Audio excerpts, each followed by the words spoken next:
Hello friends, welcome to ಕನ್ನಮಡಿ IAS and KAS YouTube channel. ನೋಡಿ, ಇವತ್ತು PSI 545 KEಯದವರು ಪರೀಕ್ಷೆಯನ್ನು ನಡೆಸಿದಂಥ ಒಂದು ಕ್ವಶನ್ ಪೇಪರಿಂದ ಒಂದು ಎಸ್ಸೆ ಟಾಪಿಕ್ನ ನಾನು ಆಯ್ಕೆ ಮಾಡ್ಕೊಂಡಿದ್ದೀನಿ. ಸೊ ಆ ಟಾಪಿಕ್ ಡೆಫಿನೆಟ್ಲಿ ಒಂಥರ ಡಿಫ್ರೆಂಟ್ ಟಾಪಿಕ್ ಆಗಿದೆ ಫ್ರೆಂಡ್ಸ್.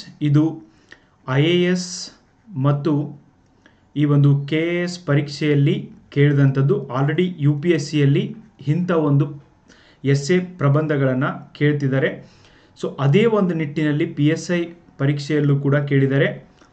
ಈ ಒಂದು ವಿಡಿಯೋ ಇವನ್ IAS ಪರೀಕ್ಷೆ ಬರೆಯುತ್ತಿರುವವರಿಗೆ, KAS ಪರೀಕ್ಷೆ ಬರೆಯುತ್ತಿರುವವರಿಗೆ ಪ್ರಬಂಧ ಬರೀಲಿಕ್ಕೆ ಮತ್ತು ನೈತಿಕತೆ ಎಥಿಕ್ಸ್ ಅನ್ನುವಂಥ ಏನು ಪೇಪರ್ ಇದೆ, ಎಥಿಕ್ಸ್ ಆ್ಯಂಡ್ ಇಂಟಿಗ್ರಿಟಿ ಅಂತ, ಸೊ ಆ ಒಂದು ಪೇಪರ್ನ ಬರೀಲಿಕ್ಕೂ ಕೂಡ ನಿಮಗೆ ಸಹಾಯ ಆಗುತ್ತೆ.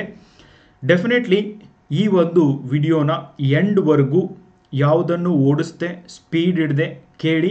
ನಿಮ್ಮ ಬದುಕಿಗೂ ಕೂಡ ಈ ವಿಡಿಯೋ ಉಪಯೋಗ ಆಗುತ್ತೆ ಅಂತ ನಾನು ಕೊಡ್ತೀನಿ ಫ್ರೆಂಡ್ಸ್. ಸೊ ನೀವು ಎಕ್ಸ್ಪೀರಿಯನ್ಸ್ ಮಾಡಿ. ಟಾಪಿಕ್ ಏನು ಅಂದರೆ ಸಂತೋಷವು ಹ್ಯಾಪಿನೆಸ್, ಓಕೆ, ಮೂಲತಃ ಮನಸ್ಥಿತಿಯಾಗಿದೆ. ನೋಡಿ, ಸೊ ಹ್ಯಾಪಿನೆಸ್ ಅನ್ನೋದು it's a state of mind.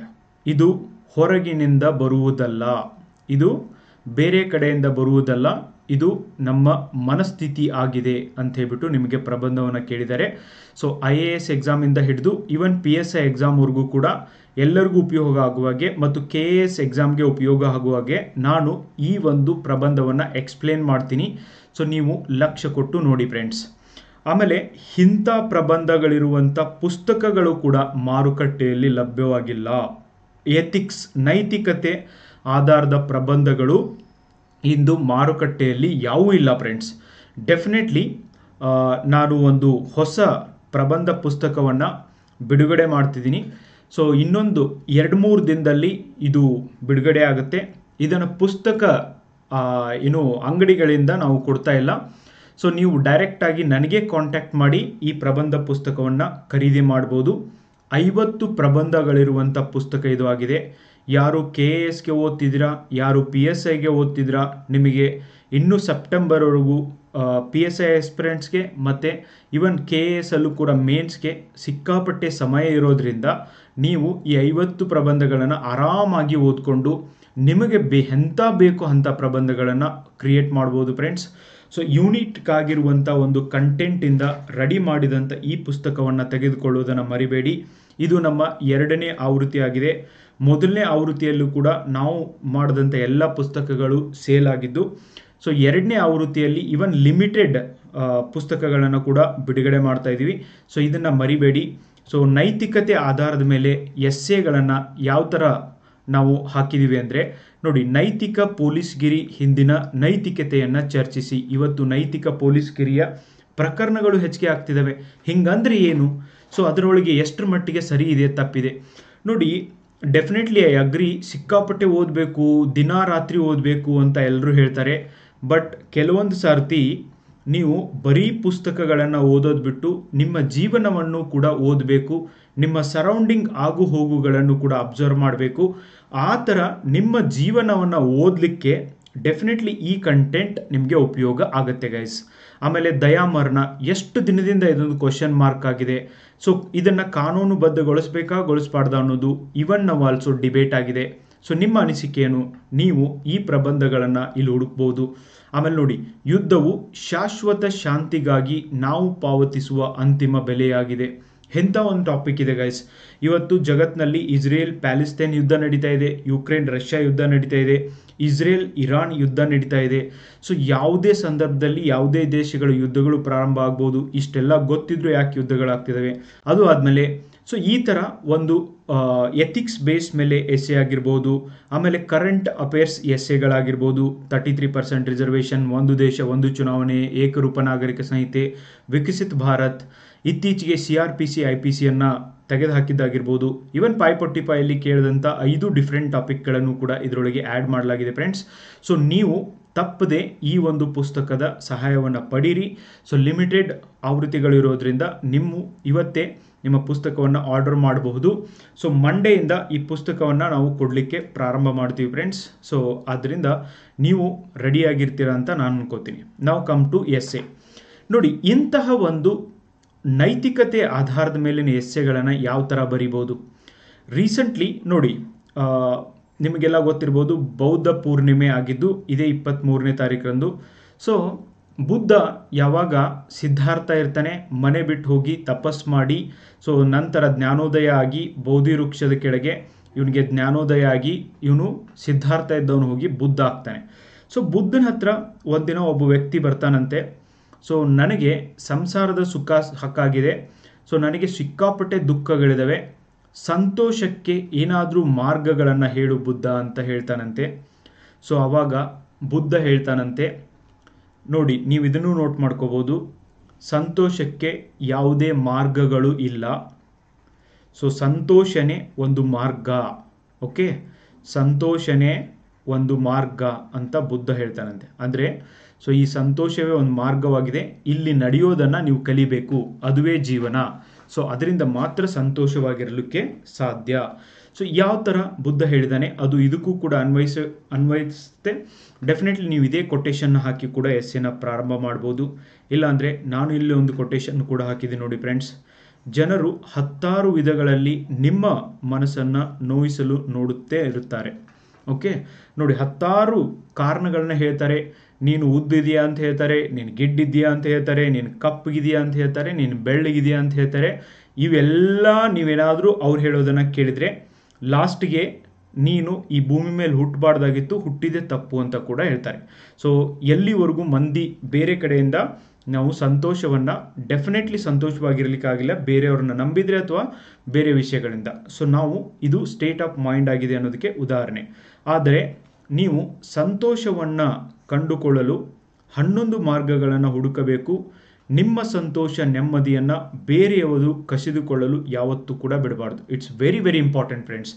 ನೀವೇನಾದರೂ ಎಲ್ಲ ಜನ ಹೇಳೋದನ್ನು ಕೇಳ್ತಾ ಹೋದರೆ ಡೆಫಿನೆಟ್ಲಿ ಅವ್ರು ಎಂಡ್ ಆಫ್ ದಿ ಡೇ ಹೋಗ್ಬಿಟ್ಟು ಸೊ ನೀನು ಹುಟ್ಟಿದ್ದೇ ತಪ್ಪು ಅಂತ ಹೇಳ್ತಾರೆ ಫ್ರೆಂಡ್ಸ್. ಆದ್ದರಿಂದ ನೋಡಿ, ಸಂತೋಷವು ಮೂಲತಃ ಮನಸ್ಥಿತಿಯಾಗಿದೆ.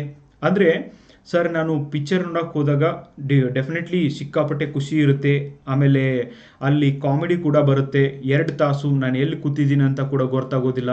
ಸೊ ಆ ಥರ ಆದರೆ ಓಕೆ, ಐ ಅಗ್ರಿ, ನೀವು 2 ತಾಸು ಸಂತೋಷವಾಗಿರ್ಬೋದು, ಬಟ್ 24 ತಾಸು ಸಂತೋಷವಾಗಿರೋಕ್ಕಾಗುತ್ತಾ ಮೂವಿ ನೋಡಿಬಿಟ್ಟು? ನೋ.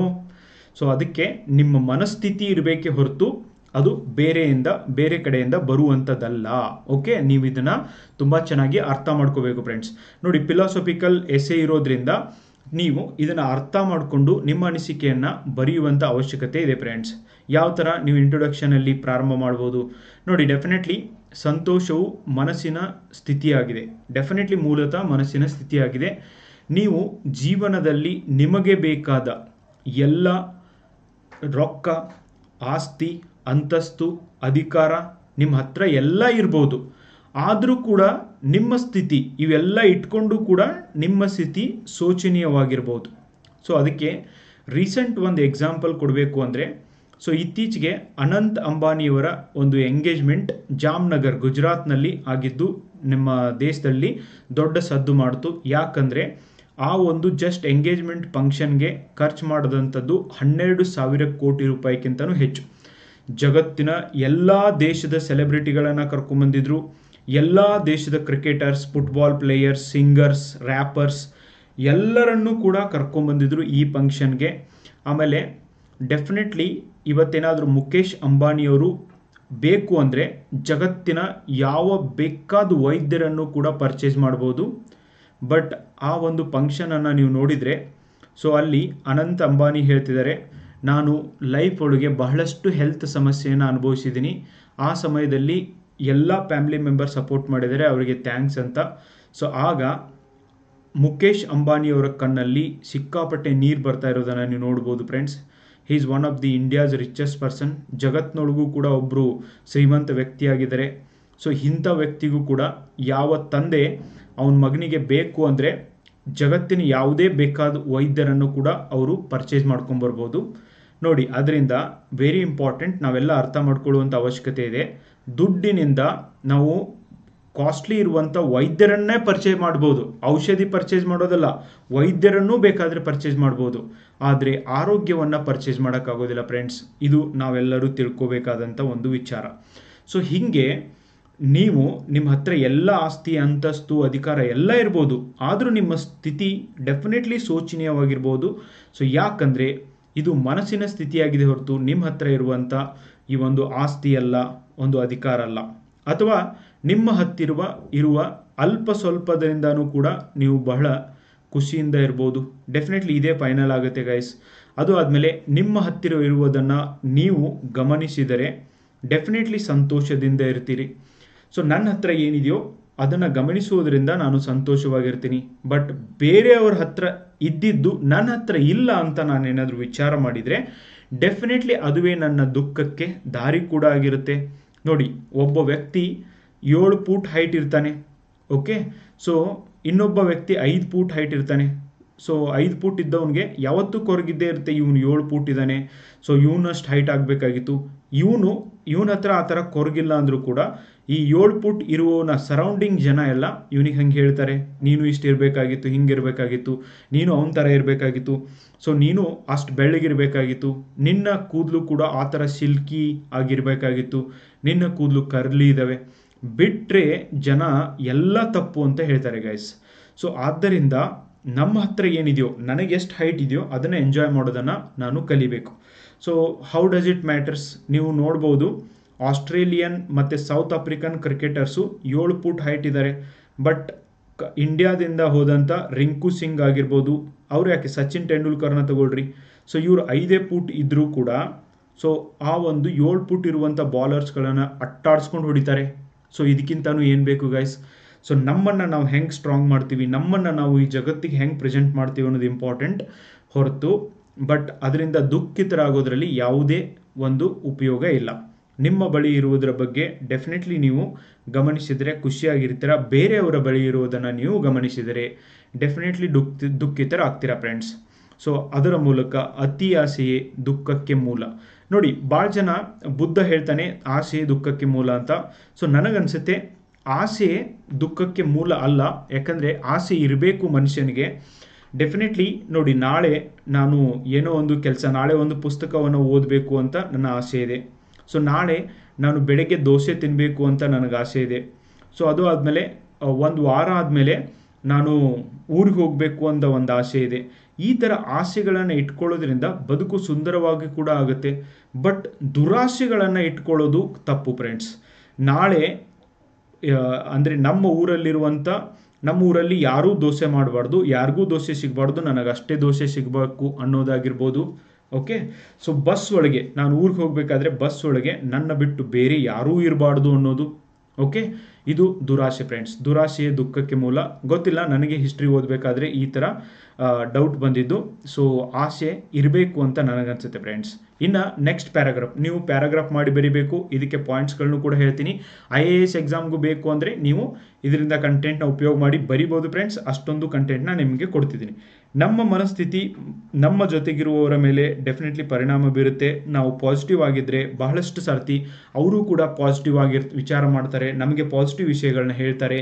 ಆದರೆ ಅನ್ಫಾರ್ಚುನೇಟ್ಲಿ ಜಗತ್ತು ಇವತ್ತು ನಕಾರಾತ್ಮಕ ಮಾತುಗಳಿಂದ ಕೂಡಿ ತುಂಬಿದೆ ಅನ್ನೋದರಲ್ಲಿ ಯಾವುದೇ ಸಂದೇಹವಿಲ್ಲ.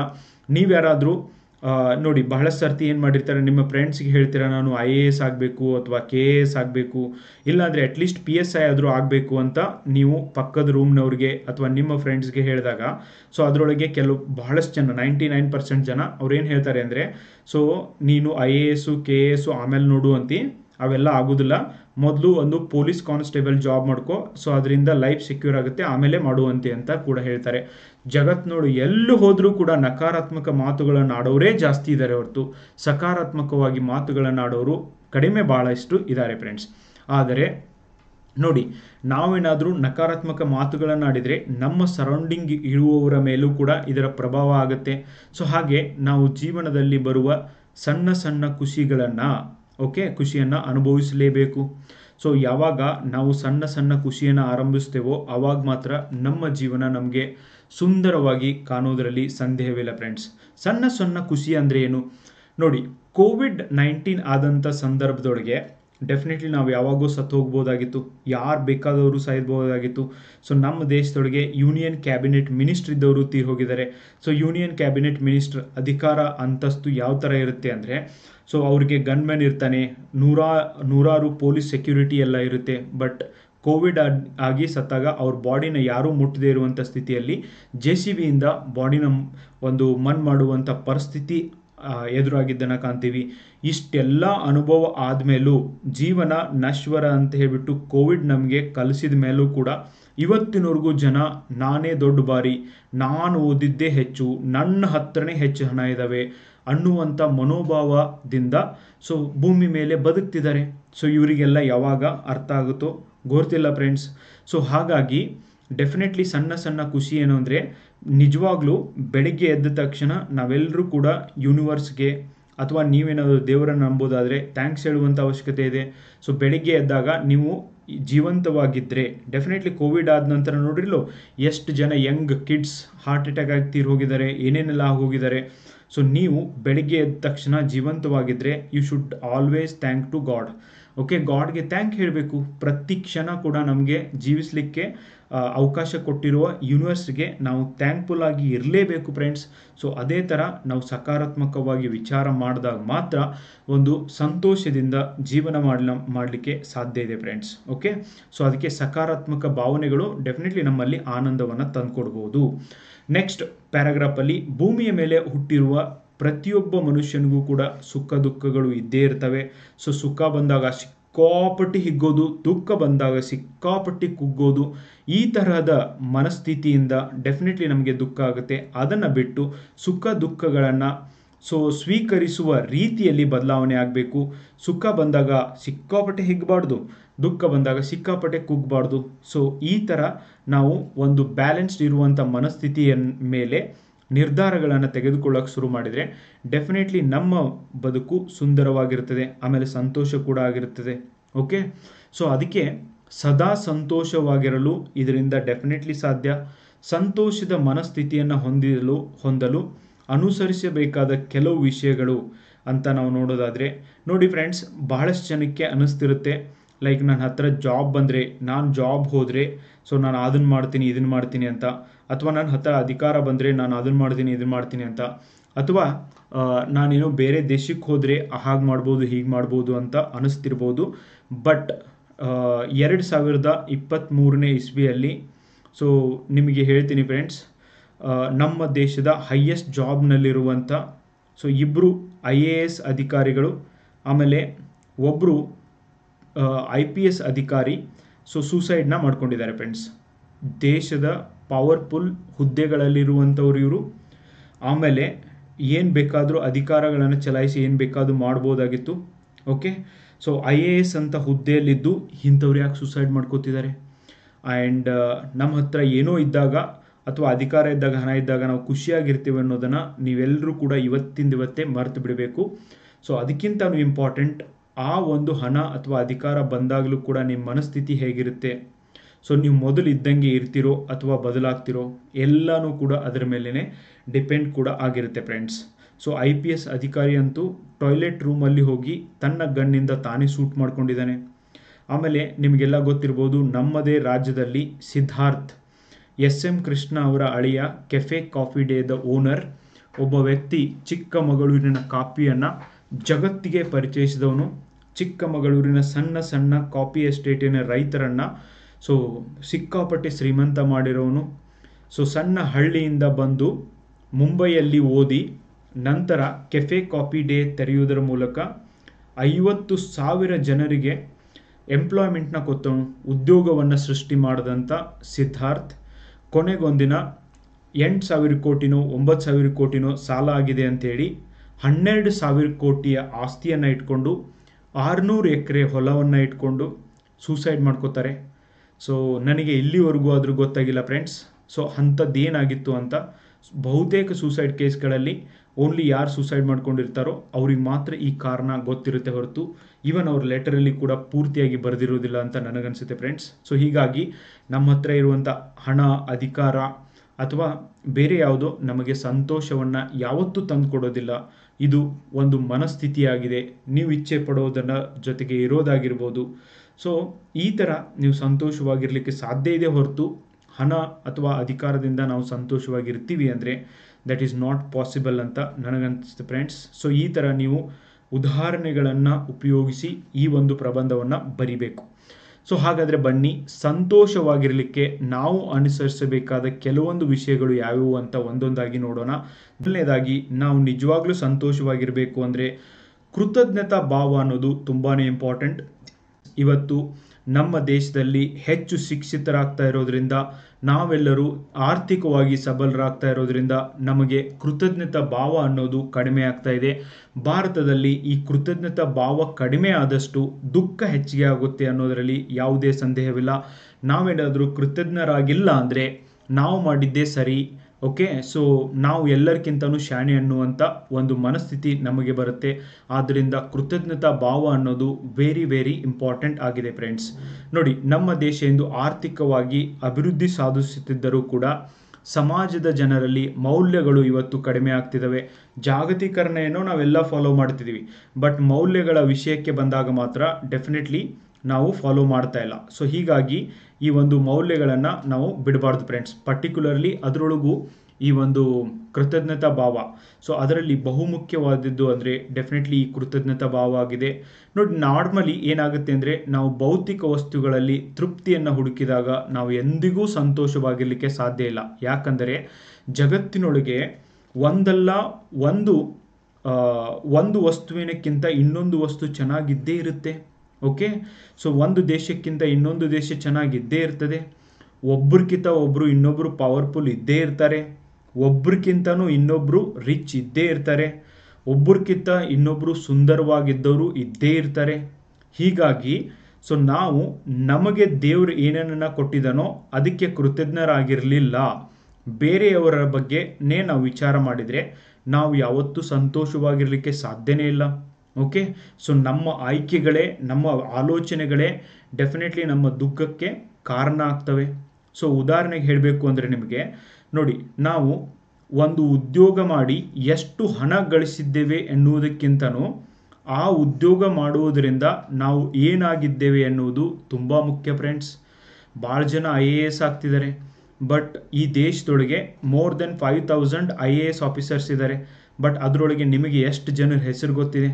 ಸೊ ಅವರೆಲ್ಲ ಏನು ಕೆಲಸ ಮಾಡ್ತಿದ್ದಾರೆ? ಓಕೆ, ನಿಜವಾಗ್ಲೂ ಜನರಿಗೆ ಏನಾದರೂ ಒಳ್ಳೇದು ಮಾಡಬೇಕು ಅಂತ ಅದರೊಳಗೆ ಬಂದವರು ಎಷ್ಟಿದ್ದಾರೆ? ಸೊ ಹಾಗಾಗಿ ನೀವು ಯಾವ ಉದ್ಯೋಗ ಮಾಡಿರಿ ಅಥವಾ ಎಷ್ಟು ಹಣ ಗಳಿಸಿರಿ ಅನ್ನೋಕ್ಕಿಂತನೂ ನೀವು ಮಾಡ್ತಾ ಇರುವಂಥ ಉದ್ಯೋಗದಿಂದ ನೀವು ಮನುಷ್ಯರಾಗಿ ಉಳಿದಿರೋ ಅಥವಾ ಮೃಗಗಳಾಗಿದ್ದೀರೋ ಅಥವಾ ಸೊ ನಿಮಗೂ ಕೂಡ ಬೇರೆಯವ್ರಿಗೆ ಏನಾದರೂ ಸಮಸ್ಯೆ ಆಗ್ತಿದ್ರೆ ಅದರಿಂದ ನಿಮಗೂ ಕೂಡ ಏನಾದರೂ ಆಗ್ತಿದೆಯೋ, ಅಥವಾ ನಿಮಗೆ ಬರ್ತಾ ಇರುವಂಥ ಹಣನೇ ನಿಮಗೆ ಇಂಪಾರ್ಟೆಂಟ್ ಆಗಿದೆಯೋ, ಅಥವಾ ನೀವು ಎಂಜಾಯ್ ಮಾಡ್ತಾ ಇರುವಂಥ ಅಧಿಕಾರನೇ ನಿಮಗೆ ಮುಖ್ಯ ಆಗಿದೆಯೋ? ಸೊ ಈ ಭಾವನೆ ಡೆಫಿನೆಟ್ಲಿ ನೋಡಿ, ನಾನು ಏನು ಜಾಬ್ ಮಾಡ್ತೀನಿ ಅನ್ನೋಕ್ಕಿಂತನೂ ನಾನು ಜಾಬ್ ಮಾಡೋದು ಎಷ್ಟರ ಮಟ್ಟಿಗೆ ಬೇರೆಯವ್ರಿಗೆ ಹೆಲ್ಪ್ ಆಗ್ತಾ ಇದೆ, ಇದರಿಂದ ಡೆಫಿನೆಟ್ಲಿ ಯಾರ ಬದುಕಿನಲ್ಲಿ ಬದಲಾವಣೆ ಬರ್ತಾ ಇದೆ, ಇದು ಬಹಳನೇ ಇಂಪಾರ್ಟೆಂಟ್. ಈ ಭಾವನೆ, ಕೃತಜ್ಞತಾ ಭಾವ ಅನ್ನೋದೇನಿದೆಯೋ ಇದು ನಿಮ್ಮಲ್ಲಿ ಇದ್ದಾಗ ಡೆಫಿನೆಟ್ಲಿ ನೀವು ಸಂತೋಷವಾಗಿ ಇರಬಹುದು ಫ್ರೆಂಡ್ಸ್. ಸೊ ಆದ್ದರಿಂದ ಆಲ್ವೇಸ್ ಕೃತಜ್ಞತಾ ಭಾವವನ್ನು ಹೊಂದುವುದು ಡೆಫಿನೆಟ್ಲಿ ಒಳ್ಳೆಯದು. ಸೊ ಹೀಗಾಗಿ ಈ ಕೃತಜ್ಞತಾ ಭಾವ ನಿಮ್ಮಲ್ಲಿ ಒಂದು ಏನು ಸಂತೋಷವನ್ನು ತಂದುಕೊಡ್ಬೋದು ಫ್ರೆಂಡ್ಸ್. ಇನ್ನೊಂದನ್ನು ಹೇಳ್ತೀನಿ ನೋಡಿ, ಕೆಲವೊಬ್ರು ಇರ್ತಾರೆ, ನಾನು ತುಂಬ ಸುಂದರವಾಗಿದ್ದೀನಿ, ನನ್ನ ಹೈಟ್ ಭಾಳ ಚೆನ್ನಾಗಿದೆ, ಸೊ ನನ್ನ ಕಲರ್ ಭಾಳ ಚೆನ್ನಾಗಿದೆ, ನನ್ನ ಮೂಗು ಭಾಳ ಸ್ಟ್ರೇಟ್ ಆಗಿದೆ, ಸೊ ಹಾಗೆ ಹೀಗೆ ಅಂತ ಏನೇನೆಲ್ಲ ಬಿಲ್ಡಪ್ ಕೊಡ್ತಿರ್ತಾರೆ. ಬಟ್ ಯಾವತ್ತೂ ಕೂಡ ಅದರಿಂದನೇ ಭಾಳ ಸರ್ತಿ ಅವರು ದುಃಖವಾಗಿರ್ತಾರೆ. ಯಾಕಂದರೆ ಇವತ್ತು ನಿಮ್ಮ ಕೂದಲು ಮಿಲ್ಕಿ ಸಿಲ್ಕಿ ಆಗಿರ್ಬೋದು, no doubt in that. But ನೀವು ಹಂಗಂತ ಜಾಸ್ತಿ ಕೂದಲುಗಳನ್ನು ಹಾರಾಡ್ಸ್ಕೊತ ಹೋದರೆ ಏನಾಗುತ್ತೆ, ಬೇಗ ಕೂದಲು ಉದುರಿ ಹೋಗ್ಬಿಡುತ್ತೆ. ಸೊ ನೋಡಿ, ನೀವು ಕಾಲೇಜಲ್ಲಿದ್ದಾಗ ಸ್ಕೂಲಲ್ಲಿದ್ದಾಗ ಯಾರು ಆ ಥರ ಮಾಡ್ತಿದ್ರು, ಡೆಫಿನೆಟ್ಲಿ ಈಗ ಅವರ ಕೂದಲೆಲ್ಲ ಉದುರಿ ಹೋಗಿರ್ತಾರೆ, ಅವ್ರ ಟಕಳು ಕೂಡ ಆಗಿರ್ತಾರೆ. ಸೊ ಅದಕ್ಕೇನೆ ನಿಮಗೆ ಇರುವಂಥ ಹೈಟು ಅದಕ್ಕೆ ನೀವು ಕಾರಣ ಅಲ್ಲ, ನಿಮ್ಮ ತಂದೆ ತಾಯಿ ಜೀನ್ಸ್ ಕಾರಣ ಆಗುತ್ತೆ. ನಿಮಗೆ ಇರುವಂಥ ಕಲರ್ ಅದಕ್ಕೂ ಕೂಡ ನೀವು ಕಾರಣ ಅಲ್ಲ, ನಿಮ್ಮ ತಂದೆ ತಾಯಿ ಕಾರಣ ಆಗಿರ್ತಾರೆ. ಸೊ ಹಾಗಾಗಿ ಆಮೇಲೆ ಇವನ್ ನೋಡಿ, ನಿಮಗೆ ಇರುವಂಥ ಹೇರ್ ಆಗಿರ್ಬೋದು, ವಾಟ್ ಎವರ್ ನಿಮ್ಮ ಹತ್ರ ಏನಿದೆಯೋ ಅದಕ್ಕೆ ಬಹುತೇಕ ಬಾರಿ ನೀವು ಕಾರಣ ಇರೋದೇ ಇಲ್ಲ, ಆದರೆ ಕ್ರೆಡಿಟ್ ಮಾತ್ರ ನೀವು ತಗೋತಿರ್ತೀರ, ನಾನೇ ದೊಡ್ಡ ಸುಂದರ ಅಂತ ಹೇಳ್ಬಿಟ್ಟು. ಸೊ ಅಥವಾ ನಾನೇ ದೊಡ್ಡ ಸುಂದರಿ ಅಂತ ನನಗನ್ಸುತ್ತೆ. ಈ ಭಾವನೆಯಿಂದ ನಮಗೆ ದುಃಖ ಡೆಫಿನೆಟ್ಲಿ ಕಟ್ಟಿಟ್ಟ ಬುತ್ತಿ. ಸೊ ಅದರಿಂದ ನೀವು ಈ ಏನೇ ಇದೆಯೋ ಇದಕ್ಕೆ ನನ್ನ ಪೇರೆಂಟ್ಸ್ ಕಾರಣ ಅನ್ನೋದ್ರಿಂದ ಯೂನಿವರ್ಸ್ ನಿಮ್ಮನ್ನು ಎಕ್ಸೆಪ್ಟ್ ಮಾಡುತ್ತೆ ಫ್ರೆಂಡ್ಸ್. ನಿಮ್ಮ ಮನಃಶಾಂತಿ ಇದರಿಂದ ಹೆಚ್ಚಾಗುತ್ತೆ ಹೊರತು ಕಡಿಮೆ ಆಗೋದಿಲ್ಲ. ಬಟ್ ನಾನೇ ದೊಡ್ಡ ಪಿಡಿಂಗು ಅಂದರೆ ಡೆಫಿನೆಟ್ಲಿ ನಿಮಗೆ ದುಃಖ ಆಗುತ್ತೆ ಅಂತ ನನಗನ್ಸುತ್ತೆ. ಹೀಗಾಗಿ ನನ್ನ ಹತ್ರ ಏನಿದಾವೋ, ನಾನೆಷ್ಟು ಹೈಟ್ ಇದ್ದೀನೋ, ನಾನೆಷ್ಟು ಚೆನ್ನಾಗಿದ್ದೀನೋ, ಸೊ ನಾನೆಷ್ಟು ಒಳ್ಳೆಯವನಿದ್ದೀನೋ ಅದಕ್ಕೆ ನೀವು ಕೃತಜ್ಞರಾಗಿರೋದು ತುಂಬಾ ಇಂಪಾರ್ಟೆಂಟ್ ಫ್ರೆಂಡ್ಸ್. ನೀವು ಬಹಳ ಓದಿದ್ದೀರಾ, ತಿಳ್ಕೊಂಡಿದ್ದೀರಾ ಅಂದರೆ ಅದು ನಿಮಗಿಂತನೂ ಡೆಫಿನೆಟ್ಲಿ ನಿಮಗೆ ಸಿಕ್ಕಿರುವಂಥ ಅವಕಾಶಗಳು ಕೂಡ ಅದಕ್ಕೆ ಕಾರಣ ಇರ್ತವೆ. ಹೀಗಾಗಿ ನಾವು ಭಾಳ ಕ್ರೆಡಿಟ್ ತಗೊಳ್ಳುವಂಥ ಅವಶ್ಯಕತೆ ಇಲ್ಲ. ಕೃತಜ್ಞತಾ ಭಾವ ಅನ್ನೋದು ತುಂಬಾ ಇಂಪಾರ್ಟೆಂಟ್. ಎರಡನೇದಾಗಿ ತಾಳ್ಮೆಯನ್ನು ಬೆಳೆಸಿಕೊಳ್ಳೋದು. ನೋಡಿ ಫ್ರೆಂಡ್ಸ್, ಲೈಫ್ ಒಳಗೆ ನಿಮಗೆ ಬೇರೆದೇ ಯಾವುದೂ ಪೇ ಆಫ್ ಮಾಡಲಿಲ್ಲ ಅಂದರೆ ಡೆಫಿನೆಟ್ಲಿ ಲಾಸ್ಟ್ಗೆ ಪೇಷನ್ಸ್ ಮಾತ್ರ ಪೇ ಆಫ್ ಮಾಡುತ್ತೆ. ಸೊ ನಾವು ಇಂದು ತ್ವರಿತ ಫಲಿತಾಂಶಗಳನ್ನು ಪಡೆಯೋದರಲ್ಲಿ ಹೆಚ್ಚು ಗಮನ ಹರಿಸ್ತೇವೆ. ಅದರೊಳಗೂ ಮೊಬೈಲ್ ಬಂದ ಮೇಲೆ ನಮ್ಮ ಮನಸ್ಥಿತಿ ಹೆಂಗಾಗಿದೆ ಅಂದರೆ, ನಾವೇನಾದರೂ ಯಾರಿಗಾದರೂ ಹಾಯ್ ಅಂತ ಮೆಸೇಜ್ ಕಳಿಸ್ತೀವಿ ಅಂದರೆ ಅವರು ಹಲೋ ಅಂತ ಮೆಸೇಜ್ ಕಳಿಸ್ಲೇಬೇಕು. ಓಕೆ, ಇವತ್ತು ಎಂಥ ಮನಸ್ಥಿತಿಗೆ ನಾವು ಬಂದು ನಿಂತಿದ್ದೀವಿ ಅಂದರೆ, ನಾನೇನಾದರೂ ಸೋಷಿಯಲ್ ಮೀಡಿಯಾದಲ್ಲಿ ಒಂದು ಫೋಟೋನ ಹಾಕ್ತೀನಿ ಅಂದರೆ ಬಹಳಷ್ಟು ಜನ ಹೆಂಗೆ ಮಾಡ್ತಾರೆ, ಫೋಟೋನ ಹಾಕ್ತಾರೆ, ಫ್ರೆಂಡ್ಸಿಗೆ ಫೋನ್ ಮಾಡಿ ಹೇಳ್ತಾರೆ, ಅದನ್ನು ಲೈಕ್ ಮಾಡೋದನ್ನು ಬೇಗ ಹಾಕಿ 1 ತಾಸಾಯಿತು, ನಿಂದಾದರೆ ಒಂದೇ ನಿಮಿಷದೊಳಗೆ ನಾನು ಲೈಕ್ ಮಾಡ್ತೀನಿ. ಬಟ್ ಈ ಒಂದು ಎಲ್ಲ ಎನ್ವೈರನ್ಮೆಂಟ್ ಆಗಿ ನಮ್ಮ ಹತ್ರ ತಾಳ್ಮೆ ಕಡಿಮೆ ಆಗ್ತಾ ಇದೆ ಫ್ರೆಂಡ್ಸ್. ಇದರಿಂದಾಗಿ ಡೆಫಿನೆಟ್ಲಿ ನಮ್ಮ ಜೀವನದಲ್ಲಿ ಅನೇಕ ಒಂದು ಅಂಶಗಳೇನಿದಾವೆ ಸಮಯವನ್ನು ಹಿಡಿತವೆ. ಇವನ್ ಇತಿಹಾಸ ಕೂಡ ನಮಗೇನು ಕಳಿಸ್ಕೊಟ್ಟಿದೆ, ಪ್ರತಿಯೊಂದನ್ನು ಕೂಡ ಪ್ರತಿಯೊಂದು ಕೆಲಸ ಮಾಡಲಿಕ್ಕೂ ಕೂಡ ಸಮಯ ಹಿಡಿತೆ. ಅದರೊಳಗೂ ಒಳ್ಳೆ ಕೆಲಸ ಮಾಡಲಿಕ್ಕೆ ಬಹಳಷ್ಟು ಸಮಯ ಹಿಡಿತೆ. You have to bear with this. Okay, ಇತಿಹಾಸ ಕಲಿಸ್ಕೊಟ್ಟಿದೆಯಲ್ಲೋ 1857 ರಿವೋಲ್ಟ್ ಅಂದರೆ 1857 ಸಿಪಾಯಿ ದಂಗೆ. ನೋಡಿ ಎಷ್ಟು ಫಾಸ್ಟಾಗಿ ಅದು ಸ್ಪ್ರೆಡ್ ಆಯಿತು ಸಿಪಾಯಿಗಳಿಂದ. ಸೊ ಅಷ್ಟೇ ಫಾಸ್ಟಾಗಿ ಅದು ಡೌನ್ ಕೂಡ ಆಯಿತು. ಓಕೆ, ಸೊ ಇನ್ನೇನು ಬ್ರಿಟಿಷರ್ನ ಹೊಡೆದೇ ಓಡಿಸ್ಬೇಕು ಅಂತ ಮಾಡಿರುವಂಥ ಸಿಪಾಯಿಗಳು ಸೊ ಮಂಗಲ್ ಪಾಂಡೆನ ಒಬ್ಬನ ಅರೆಸ್ಟ್ ಮಾಡಿದ್ರಿಂದ ಸೊ ಅಲ್ಲಿಗೆ ದಂಗೆ ನಿಂತು ಹೋಯಿತು. ಆದರೆ ಗಾಂಧೀಜಿ ಮಾಡಿರುವಂಥ ಎಲ್ಲ ಒಂದು ಹೋರಾಟಗಳನ್ನ ನೀವು ನೋಡಿ ಫ್ರೆಂಡ್ಸ್. ಸೊ ಅನ್ಫಾರ್ಚುನೇಟ್ಲಿ ಗಾಂಧೀಜಿಗೆ ನಮ್ಮ ದೇಶದೊಳಗೆ ಭಾಳ ಜನ ಈ ಮನುಷ್ಯ ತಪ್ಪು ಮಾಡಿದ್ದಾನೆ, ಗೋಡ್ಸೆ ಒಳ್ಳೆಯವನು ಅಂತ ಹೇಳ್ತಾರೆ. ಬಟ್ ಗಾಂಧೀಜಿಯವರ ತಾಳ್ಮೆಯನ್ನು ನೋಡಿ, ಸೌತ್ ಆಫ್ರಿಕಾದಲ್ಲಿ ಲಾ ಪ್ರಾಕ್ಟೀಸ್ ಮಾಡಿ, ಲಂಡನ್ನಲ್ಲಿ ಲಾ ಓದಿ, ಭಾರತದೊಳಗೆ ಬಂದು ಬ್ರಿಟಿಷರ ವಿರುದ್ಧ ಹೋರಾಡುವಂಥ ಅವಶ್ಯಕತೆ ಏನಿತ್ತು friends? So but only patience. So ಅವರಿಗಿರುವಂಥ ಈ ತಾಳ್ಮೆಯಿಂದಾಗಿ ಮಾತ್ರ ನಮಗೆ ಸ್ವತಂತ್ರ ಸಿಕ್ಕಿದ್ದು. ಆದ್ದರಿಂದನೇ ನಮ್ಮ ದೇಶ ಒಂದೇ ದೇಶ ಸೊ ಶಾಂತಿಯ ಮೂಲಕ ಸ್ವತಂತ್ರವನ್ನು ಪಡೆದಂಥ ದೇಶ ಆಗಿದೆ ಫ್ರೆಂಡ್ಸ್. ಸೊ ಯಾವುದೂ ಕೂಡ ಲೈಫ್ ಒಳಗೆ ಬೇಗ ಬರೋದಿಲ್ಲ. ನಿಮಗೇನಾದರೂ ಬೇಗ ಸಕ್ಸಸ್ ಸಿಕ್ಕಿದೆ ಅಂದರೆ ಬೇಗ ಫೇಲ್ಯೂರ್ ಆಗುವಂಥ ಎಲ್ಲ ಚಾನ್ಸಸ್ ಇದ್ದಾವೆ. ನೀವು ಯಾರು ಬೇಕಾದವ್ರು ನೋಡ್ರಿ, ಯಾರಾದರೂ ಬಹಳ ಜಲ್ದಿ ರಿಚ್ ಆಗಿದ್ದಾರೆ, ಶ್ರೀಮಂತರಾಗಿದ್ದಾರೆ, ಏನೋ ಆಗಿ ಶ್ರೀಮಂತ ಆಗಿದ್ದಾರೆ ಅಂದರೆ ಅವ್ರು ಅಷ್ಟೇ ಬೇಗ ಕೆಳಗಿಳಿಯುವಂಥ ಎಲ್ಲ ಚಾನ್ಸಸ್ಗಳಿದ್ದಾವೆ. ಬಹಳ ಸಣ್ಣ ವಯಸ್ಸಿನಲ್ಲಿ ಪೊಲಿಟಿಷಿಯನ್ ಆಗಿದ್ದಾನೆ ಅಂದರೆ ಡೆಫಿನೆಟ್ಲಿ ಆ ಅಧಿಕಾರ ಹಣ ಅವನನ್ನು ಯಾವ ಥರ ಬೇಕಾದರೂ ಕೆಡಿಸ್ಬೋದು. ಅದಕ್ಕೆ ಉದಾಹರಣೆ ಅಂದರೆ ಪ್ರಜ್ವಲ್ ರೇವಣ್ಣ ಆಗಿದ್ದಾನೆ ಫ್ರೆಂಡ್ಸ್. ಸೊ ಅದರಿಂದ ನಮಗೆ ಎಲ್ಲರಿಗೂ ಕೂಡ ತಾಳ್ಮೆ ಇಂಪಾರ್ಟೆಂಟ್. ಉದಾಹರಣೆಗೆ ರೋಮ್ ಸಾಮ್ರಾಜ್ಯವನ್ನು ನೀವು ನೋಡಿದರೆ ಒನ್ ಆಫ್ ದಿ ಬ್ಯೂಟಿಫುಲ್ ಸಾಮ್ರಾಜ್ಯವಾಗಿದೆ. ಆದರೆ ಇದನ್ನು ರಾತ್ರೋರಾತ್ರಿ ಕಟ್ಟಿಲ್ಲ. ಹಾಗೂ ಕನ್ನಡದ ಗಾದೆ ಮಾತು ತಾಳಿದವನು ಬಾಳಿಯಾನು ಇಂದಿನ ಕಾಲಕ್ಕೆ ಅಕ್ಷರ ಸಹ ಇದು ಸತ್ಯ ಆಗಿದೆ. ಸೊ ತಾಳ್ಮೆಯಿಂದ ಮನುಷ್ಯನಿಗೆ ವಿಚಾರ ಮಾಡಲಿಕ್ಕೆ ಸಮಯ ಸಿಗುತ್ತೆ. ಇದರಿಂದ ಉತ್ತಮ ನಿರ್ಧಾರ ತೆಗೆದುಕೊಳ್ಳಿಕ್ಕೂ ಕೂಡ ಸಾಧ್ಯ ಆಗುತ್ತೆ. ಸೊ ಹೀಗೆ ನೀವು ತೆಗೆದುಕೊಂಡಿರುವಂಥ ಉತ್ತಮ ನಿರ್ಧಾರಗಳು ಮತ್ತು ನಿಮ್ಮ ಉತ್ತಮ ವಿಚಾರಗಳು ವೆರಿ ಇಂಪಾರ್ಟೆಂಟ್ ಗೈಸ್. ಇವು ನಿಮ್ಮ ಸಂತೋಷಕ್ಕೆ ಕಾರಣ ಆಗ್ತವೆ. ನೋಡಿ, ನಾವು ಮೋಸ್ಟ್ ಆಫ್ ದಿ ಟೈಮ್ ಏನು ಮಾಡ್ತೀವಿ ಅಂದರೆ ಲೈಫ್ ಒಳಗೆ ಶಾರ್ಟ್ ಟರ್ಮ್ ಗೋಲ್ಗಳನ್ನು ಅಥವಾ ಶಾರ್ಟ್ ಟರ್ಮ್ ವಿಷಯಗಳನ್ನ ನೋಡ್ತೀವಿ. ಬಟ್ ಶಾರ್ಟ್ ಟರ್ಮಿಂದ ಏನೂ ಆಗೋದಿಲ್ಲ ಫ್ರೆಂಡ್ಸ್. ಸೊ ಪ್ರತಿಯೊಂದಕ್ಕೂ ಕೂಡ ಸಮಯ ಹಿಡಿಯುತ್ತೆ, ನಾವು ಇದನ್ನು ಒಪ್ಕೊಳ್ಳೇಬೇಕು. ನೆಕ್ಸ್ಟ್, ನಮ್ಮನ್ನು ಇತರರೊಂದಿಗೆ ಹೋಲಿಕೆ ಮಾಡಬಾರ್ದು. ನೋಡಿ ಫ್ರೆಂಡ್ಸ್, ನಾವು ಏನು ಮಾಡ್ತೀವಿ ಅಂದರೆ ಲೈಫ್ ಒಳಗೆ ಇದು ನಮ್ಮ ಹುಟ್ಟದಾಗಿಂದ ಈ ಹೋಲಿಕೆ ಸ್ಟಾರ್ಟ್ ಆಗುತ್ತೆ. ಸಾಯುವವರೆಗೂ ಕೂಡ ನಮ್ಮ ಒಂದು ಸಮಾಜದೊಳಗೆ ಇದು ಮುಂದುವರಿಯುತ್ತೆ friends. It is so unfortunate. ನಮ್ಮ ಸಮಸ್ಯೆಗಳನ್ನು ಉಲ್ಬಣಗೊಳಿಸುವುದು ಅನೇಕ ಸಂಗತಿಗಳಲ್ಲಿ ಮುಖ್ಯವಾದವುಗಳು ಅಂದರೆ ಒಂದು ನಿರೀಕ್ಷೆ, ಇನ್ನೊಂದು ಹೋಲಿಕೆ. ಸೊ ಹುಟ್ಟದಾಗಿಂದ ಪ್ರಾರಂಭವಾದಂಥ ಈ ಹೋಲಿಕೆ ನೋಡಿ, ಭಾಳಷ್ಟು ಜನ ಬರ್ತಾರೆ, ನನ್ನ ಮಗು ಹುಟ್ಟಿದಾಗ 5 kg ಇತ್ತು ಅಂತ ಹೇಳ್ತಾರೆ. ಇನ್ನೊಬ್ಬ ವ್ಯಕ್ತಿ ಬರ್ತಾನೆ, ನನ್ನ ಮಗು ಹುಟ್ಟಿದಾಗ ಜಸ್ಟ್ 3 kg ಇತ್ತು ಅಂತ ಹೇಳ್ತಾನೆ. ನಿಮ್ಮ ಮಗು 4 kg ಇದೆ ಅಂತ ಹೇಳ್ತಾರೆ. ನೋಡಿ ಯಾವ ಥರ ಕಂಪ್ಯಾರಿಸನ್ ಸ್ಟಾರ್ಟ್ ಆಗುತ್ತೆ. ಆಮೇಲೆ ಹುಟ್ಟಿದಾಗ ಈ ಥರ ಕಂಪ್ಯಾರಿಸನ್ ಸ್ಟಾರ್ಟ್ ಆಗುತ್ತೆ. ಇನ್ನು ಸತ್ತ ಮೇಲೂ ಕೂಡ ಈ ಕಂಪ್ಯಾರಿಸನ್ ಇರುತ್ತೆ.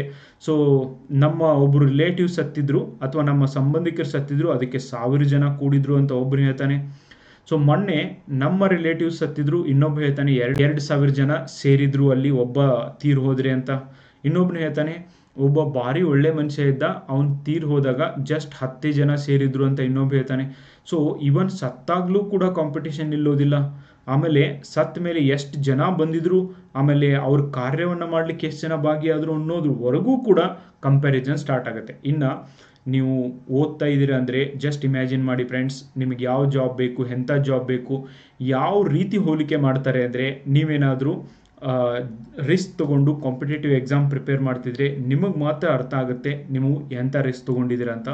ಬಟ್ ಉಳಿದವ್ರಿಗೆಲ್ಲ ಅವರು ಇನ್ನೊಂದೇನು ಹೇಳ್ತಾರೆ ಅಂದರೆ, ನಮ್ಮ ಪಕ್ಕದ ಮನೆಯವನು ಜಸ್ಟ್ 3 ತಿಂಗಳು ಮಾತ್ರ ಧಾರವಾಡಕ್ಕೆ ಓದಕ್ಕೆ ಹೋಗಿ ಸೊ ಪಾಸ್ ಆಗಿದ್ದೇನೆ ಅಂತ ಹೇಳ್ತಾರೆ. ಸೊ ಅವೆಲ್ಲ ಕೂಡ ಸತ್ಯಕ್ಕೆ ದೂರವಾಗಿರ್ತವೆ, ಬಟ್ ಅವರಿಗೆ ಗೊತ್ತಿರೋದಿಲ್ಲ. ಹೀಗಾಗಿ ಈ ಕಂಪ್ಯಾರಿಸನ್ ಅನ್ನೋದು ಡೆಫಿನೆಟ್ಲಿ ಒಳ್ಳೆಯದಲ್ಲ. ಸೊ ಹೀಗಾಗಿ ಈ ಕಂಪ್ಯಾರಿಸನ್ನ ಬಿಡಲೇಬೇಕು ಫ್ರೆಂಡ್ಸ್. ಓಕೆ, ಮತ್ತು ಇನ್ನೊಂದು, ನಮ್ಮ ಫಿಸಿಕ್ನೂ ಕೂಡ ನಾವು ಬೇರೆಯವರೊಂದಿಗೆ ಕಂಪೇರ್ ಮಾಡ್ಕೋತೀವಿ. ಓಕೆ, ಹೆಂಗೆ? ಸೊ ಅವ್ರು ಭಾಳ ಸುಂದರವಾಗಿದ್ದಾರೆ, ನಾನು ಸುಂದರವಾಗಿಲ್ಲ. ಓಕೆ, ಇದರಿಂದ ಯಾವತ್ತೂ ಕೂಡ ದುಃಖಿತರಾಗಿರ್ತೀವಿ. ಆಮೇಲೆ ಅವ್ರ ಮಗು ಬಹಳ ಹುಷಾರಿದೆ, ನಮ್ಮ ಮಗು ಅಷ್ಟು ಹುಷಾರಿಲ್ಲ. ನಾವೇ ನಮ್ಮ ಅನ್ಹ್ಯಾಪಿನೆಸ್ನ ಇನ್ವೈಟ್ ಮಾಡ್ಕೋತಿದ್ದೀವಿ ಫ್ರೆಂಡ್ಸ್. ಸೊ ಹೀಗಾಗಿ ನಮ್ಮನ್ನು ಬೇರೆಯವರೊಂದಿಗೆ ಹೋಲಿಸಿಕೊಳ್ಳುವುದನ್ನು ಬಿಡಲೇಬೇಕು.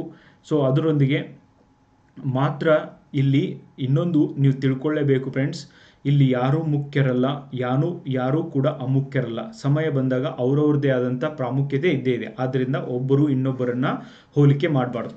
ನೋಡಿ, ನಮ್ಮ ಪುಸ್ತಕದಲ್ಲಿ ನಿಮಗೆ ಇದರ ಪೂರ್ತಿ ಸಾರ ಕೂಡ ಸಿಗ್ತದೆ ಫ್ರೆಂಡ್ಸ್. ಆದ್ದರಿಂದ ಪುಸ್ತಕ ಖರೀದಿ ಮಾಡೋದನ್ನು ಮರಿಬೇಡಿ. ಇನ್ನು ಸಂಬಂಧಗಳ ಮಹತ್ವವನ್ನು ತಿಳಿಯೋದು. ನೋಡಿ, ನಾವು ಜೀವನದಲ್ಲಿ ಹೆಚ್ಚು ಸ್ನೇಹಿತರನ್ನ ಹೊಂದಬೇಕು ಅಂತ ಅವಶ್ಯಕತೆ ಇಲ್ಲ, ಆದರೆ ಇರುವಂಥ ಸ್ನೇಹಿತರೊಂದಿಗೆ ಉತ್ತಮ ಸಂಬಂಧವನ್ನು ಹೊಂದಬೇಕು. ಸೊ ಮನೆಯಲ್ಲಿ ತಂದೆ ತಾಯಿ ಜೊತೆಗೆ ಆಗಿರ್ಬೋದು, ಆಮೇಲೆ ನಾಳೆ ಮದುವೆ ಆದಮೇಲೆ ಹೆಂಡತಿ ಜೊತೆಗೆ ಆಗಿರ್ಬೋದು. ಸೊ ಇವ್ರ ಜೊತೆ ಪ್ರೀತಿ ವಿಶ್ವಾಸದಿಂದ ಇರುವುದರಿಂದ ನಿಮಗೆ ಹ್ಯಾಪಿನೆಸ್ ಬರುತ್ತೆ ಹೊರತು ದುಬಾರಿಯಾದ ಉಡುಗೆಯನ್ನು ಕೊಡುವುದರಿಂದಲ್ಲ. ನಾನು ಯಾವತ್ತೂ ಕೂಡ ಸ್ಟೂಡೆಂಟ್ಸ್ಗೂ ಕೂಡ ಕ್ಲಾಸ್ ಒಳಗೆ ಹೇಳ್ತಾನೆ ಇರ್ತೀನಿ ಫ್ರೆಂಡ್ಸ್, ಯಾರಾದರೂ ಒಬ್ಬ ವ್ಯಕ್ತಿ ನಿಮಗೆ ನಿಜವಾಗ್ಲೂ ಕಾಸ್ಟ್ಲಿಯೆಸ್ಟ್ ಉಡುಗೆಯನ್ನು ಏನಾದರೂ ಕೊಡಲಿಕ್ಕೆ ಸಾಧ್ಯ ಇದೆ ಅಂದರೆ ಅದು ವಜ್ರ ವೈಡೂರ್ಯಗಳಲ್ಲ, ಅದು ಅವರು ನಿಮಗೆ ಕೊಡ್ತಾ ಇರುವಂಥ ಸಮಯ ಎಂದು. Definitely friends, I mean it. Definitely ನಿಮ್ಮ ಸಂಗಾತಿ ಮತ್ತು ನಿಮ್ಮ ಸ್ನೇಹಿತೆಗೆ ನೀವು ಸಿಕ್ಕಾಪಟ್ಟೆ ಕಾಸ್ಟ್ಲಿ ಇರುವಂಥ ಡೈಮಂಡ್ ಮತ್ತು ಗೋಲ್ಡನ್ನು ಕೊಡೋದು ನಿಜವಾಗ್ಲೂ ಉಡುಗೆ ಅಲ್ಲ. ಅವ್ರಿಗೆ ಆಗ್ತಾ ಇರುವಂಥ ಸಮಸ್ಯೆಗಳನ್ನು, ಅವ್ರ ಜೊತೆಗೆ ಆಗು ಹೋಗುಗಳನ್ನು ಚರ್ಚೆ ಮಾಡೋದಾಗಿರ್ಬೋದು, ಅವರಿಗೆ ಸಮಯ ಕೊಡೋದೇನಿದೆ ಅಲ್ವಾ, that is the costliest gift in the world ಅಂತಲೇ ಹೇಳ್ಬೋದು. ಹಾಗಾಗಿ ನಮ್ಮ ಸಂಬಂಧಗಳು ಉಳಿಬೇಕು ಅಂದರೆ ಒಬ್ಬರಿಗೆ ಇನ್ನೊಬ್ಬರು ರೆಸ್ಪೆಕ್ಟ್ಫುಲ್ ಆಗಿರಬೇಕು. ನೋಡಿ, ರೆಸ್ಪೆಕ್ಟ್ ಇರೋದ್ರಿಂದ ಮಾತ್ರ ಒಬ್ಬ ವ್ಯಕ್ತಿಗೆ ಇನ್ನೊಬ್ಬ ವ್ಯಕ್ತಿ ಮೇಲೆ, ಅಥವಾ ಒಬ್ಬ ಹುಡುಗಿಗೆ ಒಬ್ಬ ಹುಡುಗನ ಮೇಲೆ, ಹುಡುಗನಿಗೆ ಹುಡುಗಿ ಮೇಲೆ ಒಂದು ಉತ್ತಮವಾದಂಥ ಸಂಬಂಧ ಇದೆ ಅಂದರೆ ಅದಕ್ಕೆ ಕಾರಣನೇ ರೆಸ್ಪೆಕ್ಟ್ ಫ್ರೆಂಡ್ಸ್. ಓಕೆ, ರೆಸ್ಪೆಕ್ಟ್ ಹೋಗಿದ್ದ ದಿನ, ಯಾರ ಮೇಲಾದರೂ ನಮಗೆ ರೆಸ್ಪೆಕ್ಟ್ ಹೋಗಿದ್ದ ದಿನ ನಾವು ತಿಳ್ಕೊಂಡ್ಬಿಡ್ಬೇಕು ಅಲ್ಲಿಗೆ ನಮ್ಮ ಸಂಬಂಧ ನಿಂತು ಹೋಗಿದೆ ಅಂತ. ಸಂಬಂಧಗಳು ಬೆಳಿಲಿಕ್ಕೆ, ಸಂಬಂಧಗಳು ಉಳಿಲಿಕ್ಕೆ ಮರ್ಯಾದೆ ಅಥವಾ ರೆಸ್ಪೆಕ್ಟ್ ಅನ್ನೋದು ತುಂಬಾ ಇಂಪಾರ್ಟೆಂಟ್ ಆಗಿದೆ ಅನ್ನೋದನ್ನು ನಾವೆಲ್ಲರೂ ಒಪ್ಕೊಳ್ಳೇಬೇಕು ಫ್ರೆಂಡ್ಸ್. ಸೊ ಆಮೇಲೆ ಇವನ್ ನೋಡಿ, ಯಾರಾದರೂ ಒಂದು ಒಳ್ಳೆ ಕೆಲಸ ಮಾಡಿದ್ದಾರೆ ಅಂದರೆ ಅವರಿಗೆ ನೀನು ಒಳ್ಳೆ ಕೆಲಸ ಮಾಡಿದೀಯ ಅಂತ ಹೇಳುವಂಥ ಅವಶ್ಯಕತೆ ಇದೆ. ನಾವು ಹೇಳಿದ್ದನ್ನು ನಮ್ಮ ಸಂಗಾತಿ ಒಪ್ಕೊಳ್ಳಿಲ್ಲ ಅಂದರೆ ಡೆಫಿನೆಟ್ಲಿ ಅವರು ನಮ್ಮಿಂದ ಭಿನ್ನರು ಅನ್ನೋದನ್ನು ನಾವು ಒಪ್ಕೊಳ್ಳುವಂಥ ಅವಶ್ಯಕತೆ ಇದೆ. ಭಾಳ ಸರ್ತಿ ಜಗತ್ತಿನೊಳಗೆ ಆಗುವಂಥ ಸಮಸ್ಯೆನೇ ಇದು. ನಾವು ಯಾವಾಗ ನಾವೇ ಸರಿ ಅಂದ್ಕೊಂಡಿರ್ತೀವೋ, ಯಾರಾದರೂ ಬಂದು ನೀನು ಸರಿಯಲ್ಲಪ್ಪ, ಅದು ನೀನು ತಪ್ಪು ಅಂತ ಹೇಳಿದರೆ ಅಲ್ಲಿಗೆ ಜಗಳ ಪ್ರಾರಂಭ ಆಗುತ್ತೆ. ಬಟ್ ನಾವು ಡೆಮೊಕ್ರೆಟಿಕ್ ಆಗಿರುವಂಥ ಅವಶ್ಯಕತೆ ಇದೆ ಫ್ರೆಂಡ್ಸ್. ನಾನೂ ತಪ್ಪಾಗಿರಬಹುದು. ಓಕೆ, ಸೊ ನಾವು ಡೆಫಿನೆಟ್ಲಿ ನಾವು ಹೇಗಿದ್ದೀವೋ ನಮ್ಮಂಗೆ ಇನ್ನೊಬ್ಬರು ವಿಚಾರನೂ ಇರೋದಿಲ್ಲ. ನಮ್ಮಿಂದ ಡೆಫಿನೆಟ್ಲಿ ಅವರು ಭಿನ್ನರು ಅನ್ನೋದನ್ನು ಒಪ್ಕೊಳ್ಳುವಂಥ ಅವಶ್ಯಕತೆ ಇದೆ ಇಲ್ಲಿ. ಅದು ಆದಮೇಲೆ ನಾವೆಲ್ಲರೂ ಕೂಡ ಭಿನ್ನರೇ, ನಾವೆಲ್ಲರೂ ಒಂದೇ ಆಗಿರಬೇಕಂದ್ರೆ ಇಷ್ಟು ಜನ ಹುಟ್ಟುವಂಥ ಅವಶ್ಯಕತೆ ಆದರೂ ಏನಿತ್ತು? ಸೊ ಆದ್ದರಿಂದ ಎಂಡ್ ಆಫ್ ದಿ ಡೇ ನಾವು ಇದನ್ನು ಅರ್ಥ ಮಾಡ್ಕೊಳ್ಳುವಂಥ ಅವಶ್ಯಕತೆ ಇದೆ ಫ್ರೆಂಡ್ಸ್. ಇಲ್ಲಿ ಯಾರೂ ಪರಿಪೂರ್ಣರಲ್ಲ. ಓಕೆ, ಸೊ ನಮ್ಮದೇ ಆದಂಥ ಒಂದು ಲಿಮಿಟೇಷನ್ಸ್, ಒಂದು ಸಮಸ್ಯೆಗಳು ಇದ್ದೇ ಇರ್ತವೆ. ಬಟ್ ಸಂಬಂಧಗಳಿಗೆ ಮಹತ್ವವನ್ನು ಕೊಡೋದು ತುಂಬಾ ಇಂಪಾರ್ಟೆಂಟ್. ನೀವು ಕೊಡದೇ ಇರುವಾಗ ಸಂಬಂಧಗಳನ್ನು ಮಹತ್ವ ಕೊಡೋದು ಬಿಟ್ಟರೆ ಅಲ್ಲಿಗೆ ಸಂಬಂಧಗಳು ಹಾಳಾಗಿ ಹೋಗ್ತವೆ ಫ್ರೆಂಡ್ಸ್. ಓಕೆ, ನೆಕ್ಸ್ಟ್ 5ನೇ ಒಂದು ಪಾಯಿಂಟ್ನ ನೋಡೋದಾದರೆ ದ್ವೇಷವನ್ನು ಇಟ್ಟುಕೊಳ್ಳಬಾರದು. Very very important friends. ದ್ವೇಷವನ್ನು ಡೆಫಿನೆಟ್ಲಿ ನಾವೇನಾದರೂ ಇಟ್ಟುಕೊಂಡಿದ್ದೇ ಆದಲ್ಲಿ, ಸೊ ಆ ದ್ವೇಷದಿಂದ ನಾವು ದ್ವೇಷ ಇಟ್ಕೊಂಡವ್ರಿಗೆ ಕೆಟ್ಟದಾಗೋಕ್ಕಿಂತ ನಮಗೆ ಕೆಟ್ಟದಾಗುವಂಥ ಎಲ್ಲ ಚಾನ್ಸಸ್ಗಳು ಇದ್ದಾವೆ. ನಿಮ್ಮ ಜೀವನದಲ್ಲಿ ತೆಗೆದುಕೊಂಡಂಥ ಕೆಲವು ನಿರ್ಧಾರಗಳು ಜೀವನದುದ್ದಕ್ಕೂ ಡೆಫಿನೆಟ್ಲಿ ನಿಮ್ಮನ್ನು ಕಾಡ್ತವೆ. ಆಮೇಲೆ ನಾನು ಅವತ್ತು ಆ ನಿರ್ಧಾರವನ್ನು ತಗೋಬಾರ್ದಿತ್ತು ಅಂತ ಕೂಡ ಅನ್ನುವಂಥ ಭಾವನೆ ಕೂಡ ಬರ್ತವೆ. ಸೊ ಆದ್ದರಿಂದ ಈ ಭಾವನೆಗಳನ್ನು ಬದಿಗೊತ್ತಿ ಧೈರ್ಯಶಾಲಿಯರಾಗಿ, ಓಕೆ, ಸೊ ನಾವು ಇನ್ನೊಬ್ಬರನ್ನು ಕ್ಷಮಿಸುವುದು ಉತ್ತಮ ಫ್ರೆಂಡ್ಸ್. ಓಕೆ, ಆಮೇಲೆ ಸೇಡ್ ಯಾಕೆ ಇಟ್ಕೋಬಾರ್ದು ಅಂದರೆ ಸಾಧ್ಯವಾದಷ್ಟು ಸಂಬಂಧಗಳನ್ನು ಗಟ್ಟಿಗೊಳಿಸುವತ್ತ ನಮ್ಮ ಸಮಯವನ್ನು ಇಡಬೇಕೇ ಹೊರತು ದ್ವೇಷವನ್ನು ಇಟ್ಕೊಳ್ಳಿಕ್ಕೆ ಅಲ್ಲ. ಆಮೇಲೆ ಒಂದು ಮಾತು ಹೇಳ್ತಾರೆ ಗೊತ್ತಾ, ಕ್ಷಮೆ ಅನ್ನೋದು ಶೂರ ಮತ್ತು ಧೈರ್ಯಶಾಲಿಗಳ ಗುಣ ಆಗಿರುತ್ತದೆ. ಯಾರು ಮೆಂಟಲಿ ಸ್ಟ್ರಾಂಗ್ ಇರ್ತಾರೋ ಅವ್ರು ಮಾತ್ರ ಇನ್ನೊಬ್ಬರನ್ನ ಕ್ಷಮಿಸಲಿಕ್ಕೆ ಸಾಧ್ಯ ಇದೆ. ಯಾರು ಮೆಂಟಲಿ ಸ್ಟ್ರಾಂಗ್ ಇಲ್ವೋ ಅವರು ದ್ವೇಷವನ್ನು ಇಟ್ಕೋತಾರೆ. ಅವನನ್ನು ಯಾವಾಗ ಹೊಡಿಲಿ, ಅವನನ್ನೇ ಯಾವಾಗ ಬಡಿಲಿ ಅನ್ನುವಂಥ ಒಂದು ಮನೋಭಾವನೆ ಇರೋದ್ರಿಂದ ಡೆಫಿನೆಟ್ಲಿ ಕ್ರೈಮ್ಗಳಿಗೂ ಕಾರಣ ಆಗುತ್ತೆ. ಅದರಿಂದ ನಿಮಗೂ ಒಳ್ಳೆಯದಾಗೋದಿಲ್ಲ. ನೀವು ಮನಸ್ಸೊಳಗೆ ಯಾವತ್ತು ಹಿಂಸೆಯನ್ನೇ ಇಟ್ಕೊಂಡು ಕೂಡಬೇಕಾಗುತ್ತೆ. ಇದರಿಂದ ನಿಮಗೆ ಏನೂ ಉಪಯೋಗ ಆಗೋದಿಲ್ಲ. ಅದರೊಳಗೂ ಬಹಳಷ್ಟು ಸರ್ತಿ ಯಾರಾದರೂ ನಿಮ್ಮ ಸಂಬಂಧಿಕರನ್ನ ನೋಡಿದರೆ ನಿಮಗೆ ಸಿಕ್ಕಾಪಟ್ಟೆ ಸಿಟ್ಟು ಬರ್ತಿರುತ್ತೆ. ಓಕೆ, ಸೊ ಅವ್ರನ್ನ ನೋಡಿದರೆ ಸಾಕು ಇವ್ರನ್ನ ಹೊಡಿಬೇಕು ಅನಿಸ್ತಿರುತ್ತೆ ನಿಮಗೆ. ಬಟ್ ಆ ಥರ ನೀವು ವಿಚಾರ ಮಾಡೋದ್ರಿಂದ ನಿಮ್ಮ ಬದುಕಿನಲ್ಲೇ ಕೆಟ್ಟದಾಗುತ್ತೆ ಫ್ರೆಂಡ್ಸ್. ಎದಕ್ಕಂದರೆ ನಕಾರಾತ್ಮಕ ವಿಚಾರ ಮಾಡೋದ್ರಿಂದ ನಿಮ್ಮ ಸಂತೋಷವನ್ನು ನೀವೇ ಹಾಳು ಮಾಡ್ಕೋತಿರ್ತೀರ. ಸೊ ಯಾರೋ ಒಂದು ಗಿಡದ ಕೆಳಗಡೆ ನಿಮ್ಮ ಸಂಬಂಧಿಕರು ಬರ್ತಿರ್ತಾರೆ ಅಂದರೆ ಭಾಳ ಸರ್ತಿ ನೀವು ಹಿಂಗೂ ವಿಚಾರ ಮಾಡಿರ್ಬೋದು, ಆ ಗಿಡ ಅವ್ರ ಮೇಲೆ ಬಿದ್ದು ಅವ್ರು ಸತ್ತೋಗ್ಲಿ ಅಂತ ಹೇಳ್ಬಿಟ್ಟು. ಇಂಥ ಒಂದು ವಿಚಾರಗಳಿಂದ ನೀವು ದುಃಖಿತರಾಗ್ತೀರ ಹೊರತು ಸೊ ಅವ್ರಿಗಿಂತನೂ ಜಾಸ್ತಿ ನಿಮ್ಮ ಮೇಲೆ ಎಫೆಕ್ಟ್ ಆಗುತ್ತೆ. ಆದ್ದರಿಂದ ಕ್ಷಮಾ ಗುಣವನ್ನು ಬೆಳೆಸ್ಕೊಳ್ಳೋದು ಉತ್ತಮ. ನೆಕ್ಸ್ಟ್ 6th ಪಾಯಿಂಟ್ ಏನು ಅಂದರೆ ಪ್ರಾಮಾಣಿಕರಾಗಿರೋದು. ನೋಡಿ, ಜಗತ್ತಿನಲ್ಲೇ ಪ್ರಾಮಾಣಿಕತೆ ಅತಿ ಹೆಚ್ಚು ಬೆಲೆ ಬಾಳುವ ಒಂದು ವಸ್ತು ಕೂಡ ಆಗಿದೆ. ಧೈರ್ಯಶಾಲಿಗಳು ಮಾತ್ರ ಪ್ರಾಮಾಣಿಕರಾಗಿರಲಿಕ್ಕೆ ಸಾಧ್ಯ. ನೀವು ಒಂದು ಸುಳ್ಳು ಹೇಳಕ್ಕೆ ಹೋಗಿ ಆಮೇಲೆ ಅದು ಏನೇನೋ ಆಗಿ 100 ಸುಳ್ಳು ಹೇಳಬೇಕಾಗುತ್ತೆ. ಅದ್ರ ಬದಲಿ ಒಂದು ಸತ್ಯವನ್ನೇ ಮೊದಲಿಗೆ ಹೇಳಿಬಿಟ್ರೆ ಡೆಫಿನೆಟ್ಲಿ ನಾವು ಭಾಳ ಸರ್ತಿ ಏನು ಮಾಡ್ತೀವಿ ಅಂದರೆ ಸುಳ್ಳು ಹೇಳಿ ನಾವೇ ಗೆಲ್ಲಬೇಕು ಅಂತ ವಿಚಾರ ಮಾಡ್ತೀವಿ. ನಮ್ಮ ಈಗೋ ನಮ್ಮನ್ನು ಸುಳ್ಳು ಹೇಳಲಿಕ್ಕೆ ಪ್ರವೋಕ್ ಮಾಡ್ತಿರುತ್ತೆ. But end of the day ಸತ್ಯ ಏನು ಅಂದರೆ ಸುಳ್ಳು ಹೇಳೋದ್ರಿಂದ ಒಂದು ಸುಳ್ಳು ಹೇಳಕ್ಕೆ ಹೋಗಿ 100 ಸುಳ್ಳು ಹೇಳಿ ಆಮೇಲೆ ಮನಃಶಾಂತಿ ಕಳ್ಕೊಳ್ಳುವಂಥ ಪರಿಸ್ಥಿತಿ ಬರುತ್ತೆ. ಆದ್ದರಿಂದ ಪ್ರಾಮಾಣಿಕರಾಗಿರೋದ್ರಿಂದ, ಸಿಂಪಲ್ ಆಗಿರೋದ್ರಿಂದ ಡೆಫಿನೆಟ್ಲಿ ನಾವು ಸಂತೋಷದಿಂದ ಇರ್ಬೋದು ಅಂತ ಸೊ ನೀವು ಬರಿಬೋದು ಫ್ರೆಂಡ್ಸ್, ಎಕ್ಸ್ಪ್ಲೇನ್ ಮಾಡ್ಬೋದು. ನೆಕ್ಸ್ಟ್ ಭಿನ್ನವಾಗಿ ವಿಚಾರಿಸುವುದು. ನೋಡಿ, 7ನೇ ಪಾಯಿಂಟ್ ಭಿನ್ನರಾಗಿ ವಿಚಾರಿಸುವುದು. ಬಹಳಷ್ಟು ಬಾರಿ ನಾವು ಜೀವನದಲ್ಲಿ ಸ್ಥಿರ ಮಾದರಿಗಳಲ್ಲಿ ಸಿಲುಕಾಕುತ್ತೇವೆ. ಡೆಫಿನೆಟ್ಲಿ ಭಾಳ ಸರ್ತಿ ಉದಾಹರಣೆಗೆ ಹೇಳಬೇಕು ಅಂದರೆ ನಮ್ಮ ಶಿಕ್ಷಣ ವ್ಯವಸ್ಥೆಯಲ್ಲಿ ನಮ್ಮ ಸೊಸೈಟಿ ಹೆಂಗೆ ವಿಚಾರ ಮಾಡುತ್ತೆ ಅಂದರೆ ನಿಮಗೇನಾದರೂ ಚೆನ್ನಾಗಿ ಸಿಕ್ಕಾಪಟ್ಟೆ ಮಾರ್ಕ್ಸ್ ಬರ್ತವೆ, ಔಟ್ ಮಾರ್ಕ್ಸ್ ಬರ್ತವೆ ಅಂದರೆ ನೀನು ತುಂಬ ಒಳ್ಳೆಯ ವಿದ್ಯಾರ್ಥಿ ಅಥವಾ ತುಂಬ ಉತ್ತಮ ವಿದ್ಯಾರ್ಥಿ ಅಂತ ತಿಳ್ಕೊಂಡಿರ್ತಾರೆ. ಬಟ್ ಹಾಗಿರೋದಿಲ್ಲ ಫ್ರೆಂಡ್ಸ್. ಡೆಫಿನೆಟ್ಲಿ ಶಿಕ್ಷಣ ಕಲಿಯೋದ್ರಿಂದ ನನಗೆ ಎಷ್ಟು ಮಾರ್ಕ್ಸ್ ಬರ್ತಾವೆ ಅನ್ನೋಕ್ಕಿಂತನೂ ಶಿಕ್ಷಣದಿಂದ ನನ್ನ ಬದುಕಿನಲ್ಲಿ ಏನು ಬದಲಾವಣೆ ಬರುತ್ತೆ ಅನ್ನೋದು ನಿಮಗೆ ಸಂತೋಷವನ್ನು ತಂದುಕೊಡುವಂಥ ಒಂದು ಫೀಲಿಂಗ್ ಆಗಿದೆ. ಸೊ ಹಾಗಾಗಿ ಜೀವನದ ಪರೀಕ್ಷೆ ಯಾವುದೇ ಒಂದು ಪರೀಕ್ಷೆಯಕ್ಕಿಂತನೂ ಮುಖ್ಯವಾಗಿರ್ತದೆ. ಸೊ ಪರೀಕ್ಷೆ ಅಂಕಕ್ಕಿಂತನೂ ಕೂಡ ಈ ಜೀವನವನ್ನು ಕಲಿಯೋದು ಇಂಪಾರ್ಟೆಂಟ್ ಆಗಿರುತ್ತೆ. ಅದಕ್ಕೆ ನಾನು ಸ್ಟಾರ್ಟಿಂಗೇ ಹೇಳಿದ್ದೀನಿ, ನೀವು ಪುಸ್ತಕಗಳನ್ನು ಜಾಸ್ತಿ ಓದೋದಷ್ಟೇ ಇಂಪಾರ್ಟೆಂಟ್ ಅಲ್ಲ ಫ್ರೆಂಡ್ಸ್, ಅದ್ರ ಜೊತೆಗೆ ನಿಮ್ಮ ಜೀವನವನ್ನು ಕೂಡ ನೀವು ಓದಬೇಕು ಅಂತ. ಓಕೆ, ನೀವು ಯಾವ ಸಮಯದಲ್ಲಿ ನಿಮ್ಮ ಕೆಲಸವನ್ನು ಕಳೆದುಕೊಳ್ಬೋದು. ನೋಡಿ, ನೀವು ಡೆಫಿನೆಟ್ಲಿ ನೀವು ಯಾವುದೋ ಒಂದು ಕಂಪ್ನಿಯೊಳಗೆ ಕೆಲಸ ಮಾಡ್ತೀರಾ ಅಥವಾ ಸರ್ಕಾರದೊಳಗೆ ಕೆಲಸ ಮಾಡ್ತೀರಾ ಅಂದರೆ ಯಾವುದೇ ಸಂದರ್ಭದೊಳಗೂ ಕೂಡ ನಿಮ್ಮ ಕೆಲಸ ಹೋಗ್ಬೋದು. ಬಟ್ ಕೆಲಸ ಹೋದಂಥ ಸಂದರ್ಭದಲ್ಲಿ ನಿಮ್ಮ ಮನಸ್ಥಿತಿ ಹೇಗಿರುತ್ತೆ, ಸೊ ಅದರಿಂದ ನಿಮ್ಮ ಹ್ಯಾಪಿನೆಸ್ ಡಿಸೈಡ್ ಆಗುತ್ತೆ. ಕೆಲಸ ಹೋದರೆ ಎಸ್ ನಾನು ಇನ್ನೊಂದು ಬೇರೆ ಕೆಲಸವನ್ನು ನೋಡ್ಬೋದು ಸೊ ಅಂತ ನೀವು ವಿಚಾರ ಮಾಡ್ತಿರೋ, ಅಥವಾ ನನ್ನ ಕೆಲಸ ಹೋಯ್ತು ಅಂತ ನೀವು ಅಳ್ತಾ ಕೂರ್ತಿರೋ. ಓಕೆ, ಅಳ್ತಾ ಕೂತ್ರೆ ನೀವು ದುಃಖಿತರಾಗ್ತೀರಾ. ಸೊ ನನಗೆ ಒಂದು ಬಿಟ್ಟು 4 ಕೆಲಸ ಮಾಡುವಂಥ ಅಪಾರ್ಚುನಿಟಿ ಹೊರಗಡೆ ಸಿಗುತ್ತೆ ಅಂತ ಖುಷಿಯಾಗಿರ್ತೀರ.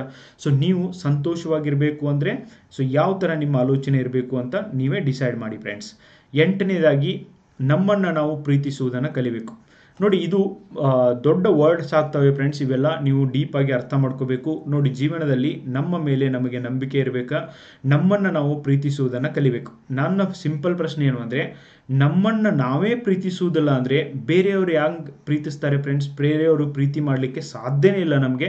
ಬಟ್ ನಮ್ಮನ್ನು ನಾವು ರೂಢಿಸಿಕೊಳ್ಬೇಕು, ನಮ್ಮನ್ನು ನಾವು ಪ್ರೀತಿ ಮಾಡೋದನ್ನು. ಬಹಳಷ್ಟು ಜನ ವ್ಯಾಲೆಂಟೈನ್ಸ್ ಡೇ ದಿನ ಹೇಳ್ತಿರ್ತಾರೆ, ನನಗೆ ಯಾರೂ ಗರ್ಲ್ ಫ್ರೆಂಡ್ ಇಲ್ಲ, ಅಥವಾ ನನಗೆ ಯಾರೂ ಬಾಯ್ ಫ್ರೆಂಡ್ ಇಲ್ಲ, ನನ್ನ ಯಾರೂ ಪ್ರೀತಿ ಮಾಡೋರಿಲ್ಲ. ಬಟ್ ನಿಮ್ಮನ್ನೇ ನೀವು ಪ್ರೀತಿ ಮಾಡುವಂಥ ಅವಶ್ಯಕತೆ ಇದೆ. ನಿಮ್ಮನ್ನೇ ನೀವು ಪ್ರೀತಿ ಅಂದರೆ ಏನು? ನಿಮ್ಮ ಹೆಲ್ತನ್ನು ಸರಿಯಾಗಿ ಕಾಪಾಡ್ಕೊಳ್ಳೋದಾಗಿರ್ಬೋದು, ನಿಮ್ಮ ಹ್ಯಾಂಡ್ ರೈಟಿಂಗ್ ಇಂಪ್ರೂವ್ ಮಾಡ್ಕೊಳ್ಳೋದಾಗಿರ್ಬೋದು, ನಿಮ್ಮ ಜ್ಞಾನವನ್ನು ಹೆಚ್ಚಿಸ್ಕೊಳ್ಳೋದಾಗಿರ್ಬೋದು, ಆಮೇಲೆ ನೀವು ಇನ್ನೊಬ್ಬರಿಗೆ ಒಂದು ಸ್ವಲ್ಪ ಸಹಕಾರಿಯಾಗಿರೋದು. ಓಕೆ, ಸೊ ನಿಮ್ಮ ಬಗ್ಗೆನೇ ನೀವು ಅಷ್ಟೇ ವಿಚಾರ ಮಾಡೋ ಬದಲಿ ಸಮಾಜದ ಬಗ್ಗೆ ವಿಚಾರ ಮಾಡೋದಾಗಿರ್ಬೋದು. ಇವೆಲ್ಲ ನಿಮ್ಮನ್ನು ನೀವು ಪ್ರೀತಿಸಿಕೊಳ್ಳುವಂಥ ಒಂದು ರೀತಿ ಕೂಡ ಆಗಿದಾವೆ ಫ್ರೆಂಡ್ಸ್. ಸೊ ಯಾವಾಗ ನಾವೇ ನಮ್ಮ ಬಗ್ಗೆ ಕೀಳರಿಮೆಯನ್ನು ಹೊಂದಿರ್ತೀವೋ ನಮ್ಮನ್ನು ಜಗತ್ತು ಪ್ರೀತಿಸಲಿಕ್ಕೆ ಸಾಧ್ಯನೇ ಇಲ್ಲ ಫ್ರೆಂಡ್ಸ್.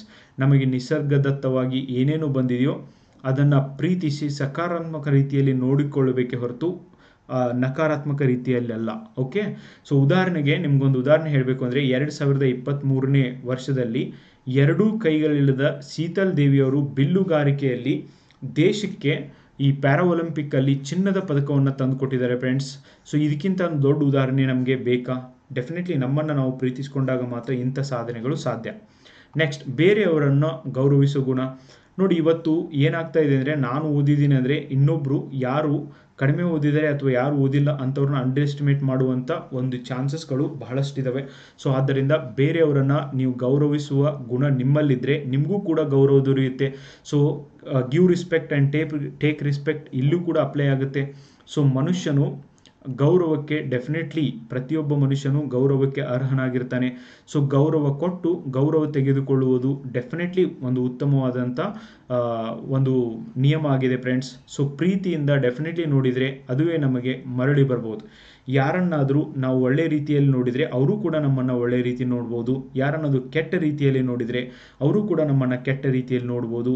ಮನುಷ್ಯನ ಬದುಕಿನಲ್ಲಿ ಇದು ಬಲು ಮುಖ್ಯವಾಗಿರುತ್ತೆ. ಆದ್ದರಿಂದ ಬೇರೆಯವರನ್ನು ಗೌರವಿಸುವ ಗುಣ ನಮ್ಮಲ್ಲಿ ಸಂತೋಷವನ್ನು ತಂದುಕೊಡೋದರಲ್ಲಿ ಯಾವುದೇ ಸಂದೇಹವಿಲ್ಲ friends. Okay, next 10th point, ನಮ್ಮ ಜೀವನದ ಉದ್ದೇಶವನ್ನು ಅರಿಯುವುದು. ನೋಡಿ ನಾರ್ಮಲಿ ಏನಾಗುತ್ತೆ ಅಂದರೆ, ನಮ್ಮ ದೇಶದೊಳಗಿರುವಂಥ 93% ಆಫ್ ದಿ ಜನ ಯಾವತ್ತೂ ಕೂಡ ನಮ್ಮ ಜೀವನದ ಉದ್ದೇಶ ಏನು ಅಂತ ಹೇಳ್ಬಿಟ್ಟು ಕ್ವಶನ್ನೇ ಕೇಳೋದಿಲ್ಲ ಅಂತೆ ಫ್ರೆಂಡ್ಸ್. ಓಕೆ, ನಿಜವಾಗ್ಲೂ ನಾನು ಇಲ್ಲಿ ಯಾಕೆ ಹುಟ್ಟಿದ್ದೀನಿ, ನಾನು ಹುಟ್ಟಿ ಬಂದಿರೋ ಉಪಯೋಗ ಏನಿದೆ ಅನ್ನುವಂಥ ಪ್ರಶ್ನೆಗಳನ್ನೇ ಮಾಡೋದಿಲ್ಲ ಅಂತೆ. ಸೊ ಅಂದರೆ ಯಾವ ಥರ ಒಂದು ಆ್ಯನಿಮಲ್ಗಳು ಜೀವನ ಮಾಡ್ತವೆ ಅದೇ ರೀತಿಯಲ್ಲಿ ಜೀವನ ಮಾಡುವಂಥ ಹೈಯೆಸ್ಟ್ ಜನ ಇರೋದ್ರಿಂದನೇ ನಮ್ಮ ದೇಶಕ್ಕೆ ಇವತ್ತು ಅಭಿವೃದ್ಧಿಯಲ್ಲಿ ಕೂಡ ಸಮಸ್ಯೆ ಆಗ್ತಾ ಇದ್ದಾವೆ. ಸೊ ಜೀವನದ ಉದ್ದೇಶವನ್ನು ಅರಿಯೋದು ತುಂಬಾ ಇಂಪಾರ್ಟೆಂಟ್. ನೀವು ಯಾಕೆ ಇಲ್ಲಿ ಹುಟ್ಟಿ ಬಂದಿದ್ದು ಅಂತ. ಸೊ ಭೂಮಿಯ ಮೇಲೆ ಹುಟ್ಟಿದ ಪ್ರತಿಯೊಬ್ಬ ಮನುಷ್ಯನೂ ಕೂಡ ತನ್ನ ಜೀವನದ ಉದ್ದೇಶವನ್ನು ಅರಿತಿದ್ದೇ ಆದರೆ ಸೊ ತಾವು ಮಾಡುವಂಥ ಕೆಲಸಗಳಿಗೆ 100ಕ್ಕೆ 100% ಒಂದು ಪ್ರಾಮುಖ್ಯತೆಯನ್ನು ಕೊಟ್ಟು ಮಾಡಬಹುದು. ಉದಾಹರಣೆಗೆ ಯಾರಾದರೂ ಒಬ್ಬ ವಿದ್ಯಾರ್ಥಿ ವೈದ್ಯನಾಗಲು ವಿಚಾರ ಮಾಡ್ತಾನೆ ಅಂದರೆ ಸೊ ಅವನು ಜಸ್ಟ್ ಒಬ್ಬ ಡಾಕ್ಟರ್ ಆಗಬೇಕು ಅನ್ನೋದು ಅವನ ಜೀವನದ ಉದ್ದೇಶ ಆಗಬಾರ್ದು ಫ್ರೆಂಡ್ಸ್. ಓಕೆ, ಅದು ಸಿಕ್ಕಾಪಟ್ಟೆ ಚಿಕ್ಕ ಉದ್ದೇಶ ಆದಂಗೆ ಅನಿಸುತ್ತೆ. ಬದಲಾಗಿ ಅದು ಅವನ ಉದ್ದೇಶ ಏನಾಗಿರಬೇಕು ಅಂದರೆ, ಅವನು ಎಂಥ ವೈದ್ಯನಾಗಬೇಕು ಅಂದರೆ, ಸೊ ಫಾರ್ ಎಕ್ಸಾಂಪಲ್ ಭೂಮಿ ಮೇಲೆ ಅವನು ಡಾಕ್ಟರ್ ಆದಮೇಲೆ ರಿಸರ್ಚ್ ಮಾಡಿ ಭೂಮಿ ಮೇಲೆ ಯಾವುದೋ ಒಂದು ರೋಗ, ಮಲೇರಿಯಾ ಆಗಿರ್ಬೋದು, TB ಆಗಿರ್ಬೋದು, ಡಯಾಬಿಟಿಸ್ ಆಗಿರ್ಬೋದು, HIV ಆಗಿರ್ಬೋದು, ಇಂಥ ಒಂದು ರೋಗವನ್ನು ಭೂಮಿ ಮೇಲೆ ಇಲ್ಲದೇ ಇರೋ ಹಾಗೆ ಮಾಡ್ತೀನಿ ಅಂತ. ಓಕೆ, ಸೊ ಈ ಥರ ಒಂದು ಪ್ಲೆಜ್ನ ತಗೊಂಡು ಒಂದು ಜೀವನದ ಉದ್ದೇಶವನ್ನಾಗಿಟ್ಕೊಂಡು ವರ್ಕ್ ಮಾಡಿದಾಗ ಮಾತ್ರ ಪ್ರತಿಯೊಬ್ಬರಿಗೂ ಸಕ್ಸಸ್ ಸಿಗಲಿಕ್ಕೆ ಸಾಧ್ಯ ಇದೆ ಫ್ರೆಂಡ್ಸ್. ಸೊ ಹಾಗಾಗಿ ಡೆಫಿನೆಟ್ಲಿ ಒಂದು ತರಹದ ರೋಗವನ್ನು ನಾನು ಭೂಮಿ ಮೇಲೆ ಇಲ್ಲದೇ ಇರೋ ಹಾಗೆ ಮಾಡ್ತೀನಿ, ಯಾರೂ ಕೂಡ ಅದರಿಂದ ಸಾಯಬಾರ್ದು ಅಂತ ನೀವೇನು ಪ್ಲೇಜ್ ತಗೋತಿರೋ ಅದು ಹೈಯೆಸ್ಟ್ ಎಸ್ಟೀಮ್ ಇರುವಂಥ ಗೋಲ್ ಆಗಿದೆ ಫ್ರೆಂಡ್ಸ್. ಇಂಥ ಉದ್ದೇಶಗಳು ನಿಮಗೆ ಡೆಫಿನೆಟ್ಲಿ ಸಂತೋಷವನ್ನು ತಂದು ಕೊಡ್ತವೆ. ಹೀಗೆ ಪ್ರತಿಯೊಂದು ಕೆಲಸದಿಂದಲೂ ಕೂಡ ನನ್ನ ಜೀವನಕ್ಕೆ, ಸಮಾಜಕ್ಕೆ, ದೇಶಕ್ಕೆ ಆ ಕೆಲಸದಿಂದ ಆಗುವಂಥ ಪ್ರಯೋಜನಗಳೇನು, ಸೊ ಅದು ಯಾಕೆ ನಮಗೆ ಮುಖ್ಯ ಆಗಿದೆ ಅನ್ನೋದನ್ನು ವಿಷಯವನ್ನು ನೀವೇನಾದರೂ ಸರಿಯಾಗಿ ತಿಳ್ಕೊಂಡಿದ್ದೇ ಆದರೆ ಅದುವೇ ನಿಮ್ಮ ಸಂತೋಷಕ್ಕೆ ಒಂದು ಮನಸ್ಥಿತಿ ಕೂಡ ಆಗಿರಲಿಕ್ಕೆ ಸಾಧ್ಯ ಇದೆ ಅಂತ ನೀವು ಬರಿಬೋದು ಫ್ರೆಂಡ್ಸ್. ಹೀಗೆ 10 ಪಾಯಿಂಟ್ ಎಕ್ಸ್ಪ್ಲನೇಷನ್ ಕೂಡ ಬರೆದಿದ್ದೀನಿ. ಎಕ್ಸ್ಪ್ಲೇನ್ ಹೆಂಗೆ ಮಾಡಬೇಕು ಅಂತ ಕೂಡ ನಾನು ಹೇಳಿದ್ದೀನಿ ಫ್ರೆಂಡ್ಸ್. ಇನ್ನು ಯಾರ್ಯಾರು KS ಮತ್ತು UPSC ಎಕ್ಸಾಮ್ಗೆ ಓದ್ತಿದ್ರು ಇನ್ನೊಂದು 4-5 ಪಾಯಿಂಟ್ನ ನೀವು ಆ್ಯಡ್ ಮಾಡ್ಬೋದು ಫ್ರೆಂಡ್ಸ್. ಅದರ ಎಕ್ಸ್ಪ್ಲನೇಷನ್ ಕೂಡ ನಾನು ಹೇಳ್ತೀನಿ. ಎಲ್ಲರಿಗೂ ಒಳ್ಳೆಯದನ್ನೇ ಬಯಸುವುದು, ಇದು ಡೆಫಿನೆಟ್ಲಿ ಎಲ್ಲರ ಕಡೆಯಿಂದ ಆಗೋದಿಲ್ಲ. ಎಲ್ಲರಿಗೂ ಒಳ್ಳೆಯದನ್ನೇ ಬಯಸುವುದರಿಂದ ನಿಮಗೂ ಕೂಡ ಒಳ್ಳೆಯದಾಗುತ್ತೆ. ಅದು ಶಾರ್ಟ್ ಟರ್ಮಲ್ಲಿ ಆಗ್ಲಿಕ್ಕಿರಲಿಕ್ಕಿಲ್ಲ, ಬಟ್ ಲಾಂಗ್ ಟರ್ಮಲ್ಲಂತೂ ಆಗೇ ಆಗುತ್ತೆ.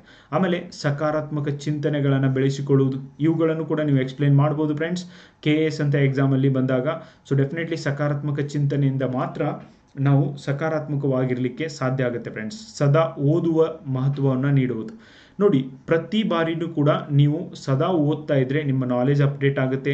ಆಮೇಲೆ ನೀವು ಜಗತ್ತನ್ನು ನೋಡುವಂಥ ದೃಷ್ಟಿಕೋನ ಬದಲಾಗುತ್ತೆ ಫ್ರೆಂಡ್ಸ್. ಸೊ ಹೀಗಾಗಿ ಸದಾ ಓದಲಿಕ್ಕೆ ಪ್ರತಿಯೊಬ್ಬ ಭಾರತೀಯನೂ ಕೂಡ ಪ್ರತಿಯೊಬ್ಬರೂ ಕೂಡ ಮಹತ್ವವನ್ನು ನೀಡಬೇಕು. ಸೊ 100 ಫ್ರೆಂಡ್ಸ್ ಇರೋಕ್ಕಿಂತನೂ ಒಂದು ಉತ್ತಮ ಪುಸ್ತಕ ನಿಮಗೆ ಬೆಸ್ಟ್ ಫ್ರೆಂಡ್ ಆಗ್ಬೋದು.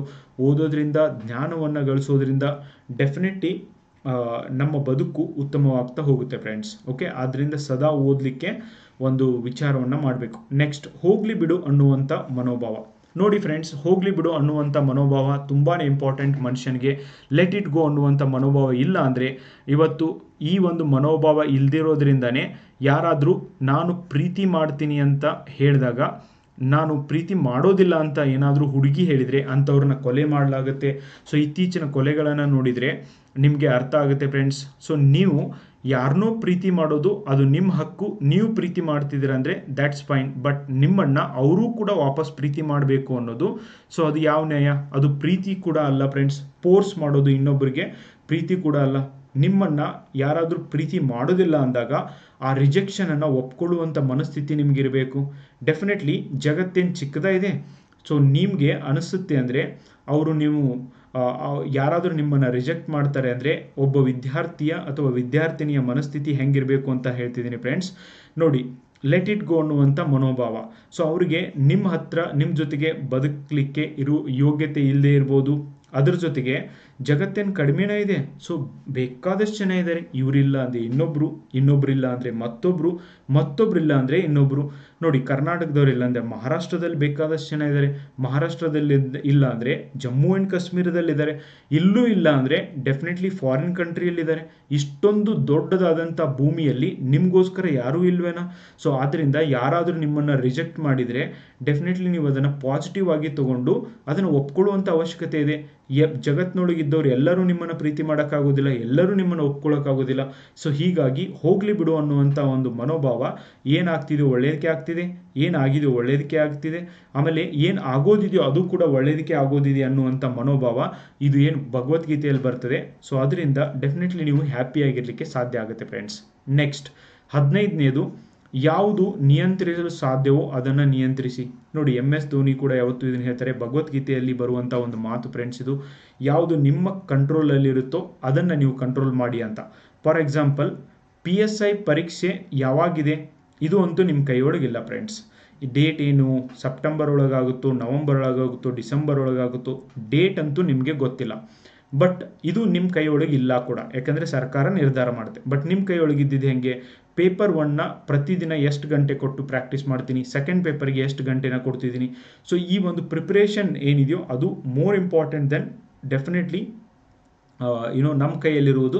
ಅದರ ಮೇಲೆ ಫೋಕಸ್ ಮಾಡಿದರೆ ಮಾತ್ರ ನಾವು ಸಕ್ಸಸ್ ಆಗಲಿಕ್ಕೆ ಸಾಧ್ಯ ಫ್ರೆಂಡ್ಸ್. ಸದಾ ಹೊಸ ವಿಚಾರಗಳನ್ನು ತಿಳಿಯೋದು ವೆರಿ ವೆರಿ ಇಂಪಾರ್ಟೆಂಟ್ ಫ್ರೆಂಡ್ಸ್. ಸದಾ ಹೊಸ ವಿಚಾರಗಳನ್ನು ತಿಳಿಯೋದ್ರಿಂದ ನಾವು ಲೈವ್ಲಿ ಆಗಿರ್ಬೋದು. ಆಮೇಲೆ ನೀವು ಹವ್ಯಾಸಗಳಿಗೆ ಸಮಯವನ್ನು ನೀಡೋದು. ನೋಡಿ, ಇದು ಬಹಳನೇ ಇಂಪಾರ್ಟೆಂಟ್ ಫ್ರೆಂಡ್ಸ್. ನಮಗೆ ಬಹಳ ಜನಕ್ಕೆ ನಿಮ್ಮ ಹಾಬಿ ಯಾವುದು ಅಂತ ಕೇಳಿದಾಗ ಹೇಳಿಕ್ಕೆ ಬರೋದಿಲ್ಲ. ಇಂಟರ್ವ್ಯೂಲ್ಲೂ ಕೂಡ ಹೇಳ್ತಾರೆ, ನಮ್ಮ ಹವ್ಯಾಸಗಳಿಗೆ ನಾವು ಮಹತ್ವವನ್ನು ಕೊಟ್ಟಿದ್ದೇ ಆದರೆ ಹವ್ಯಾಸಗಳು ಕೂಡ ನಮಗೂ ಮಹತ್ವವನ್ನು ಕೊಡ್ತವೆ. ಹವ್ಯಾಸಗಳಿಂದ ಮಾತ್ರ ನಾವು ಗ್ರೇಟ್ ಆಗಲಿಕ್ಕೆ ಸಾಧ್ಯ ಇದೆ friends.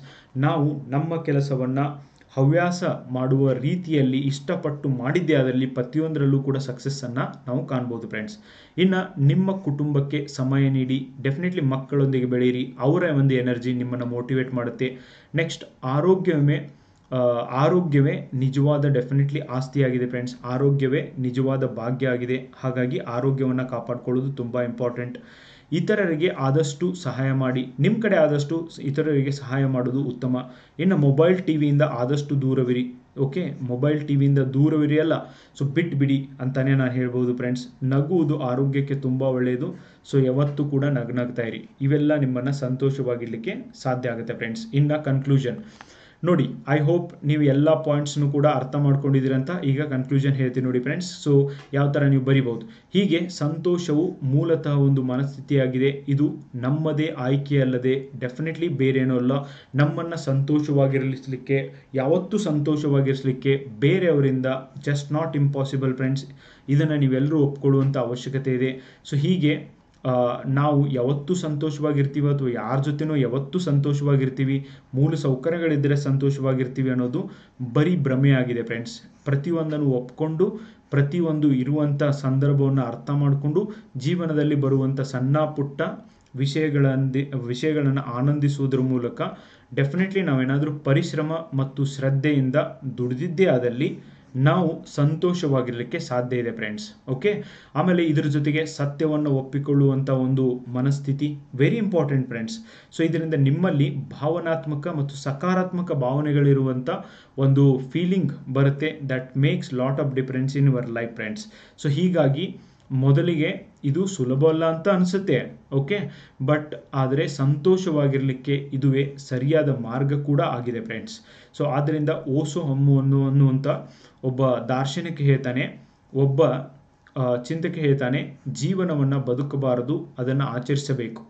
Life should not be lived, life should be celebrated ಅಂತ ಹೇಳ್ತಾನೆ ಫ್ರೆಂಡ್ಸ್. ಸೊ ಇದು ಅಕ್ಷರಶಃ ಸತ್ಯ ಕೂಡ ಆಗಿದೆ ಫ್ರೆಂಡ್ಸ್. ನೀವು ಸಂತೋಷವಾಗಿದ್ದರೆ ಮಾತ್ರ ನೀವು ಈ ಒಂದು ಲೈಫನ್ನು ಸೆಲೆಬ್ರೇಷನ್ ಮಾಡಲಿಕ್ಕೆ ಸಾಧ್ಯ ಇದೆ ಅಂತ ಹೇಳಿ ನೀವು ಎಸ್ಸೆನ ಮುಗಿಸ್ಬೋದು ಫ್ರೆಂಡ್ಸ್.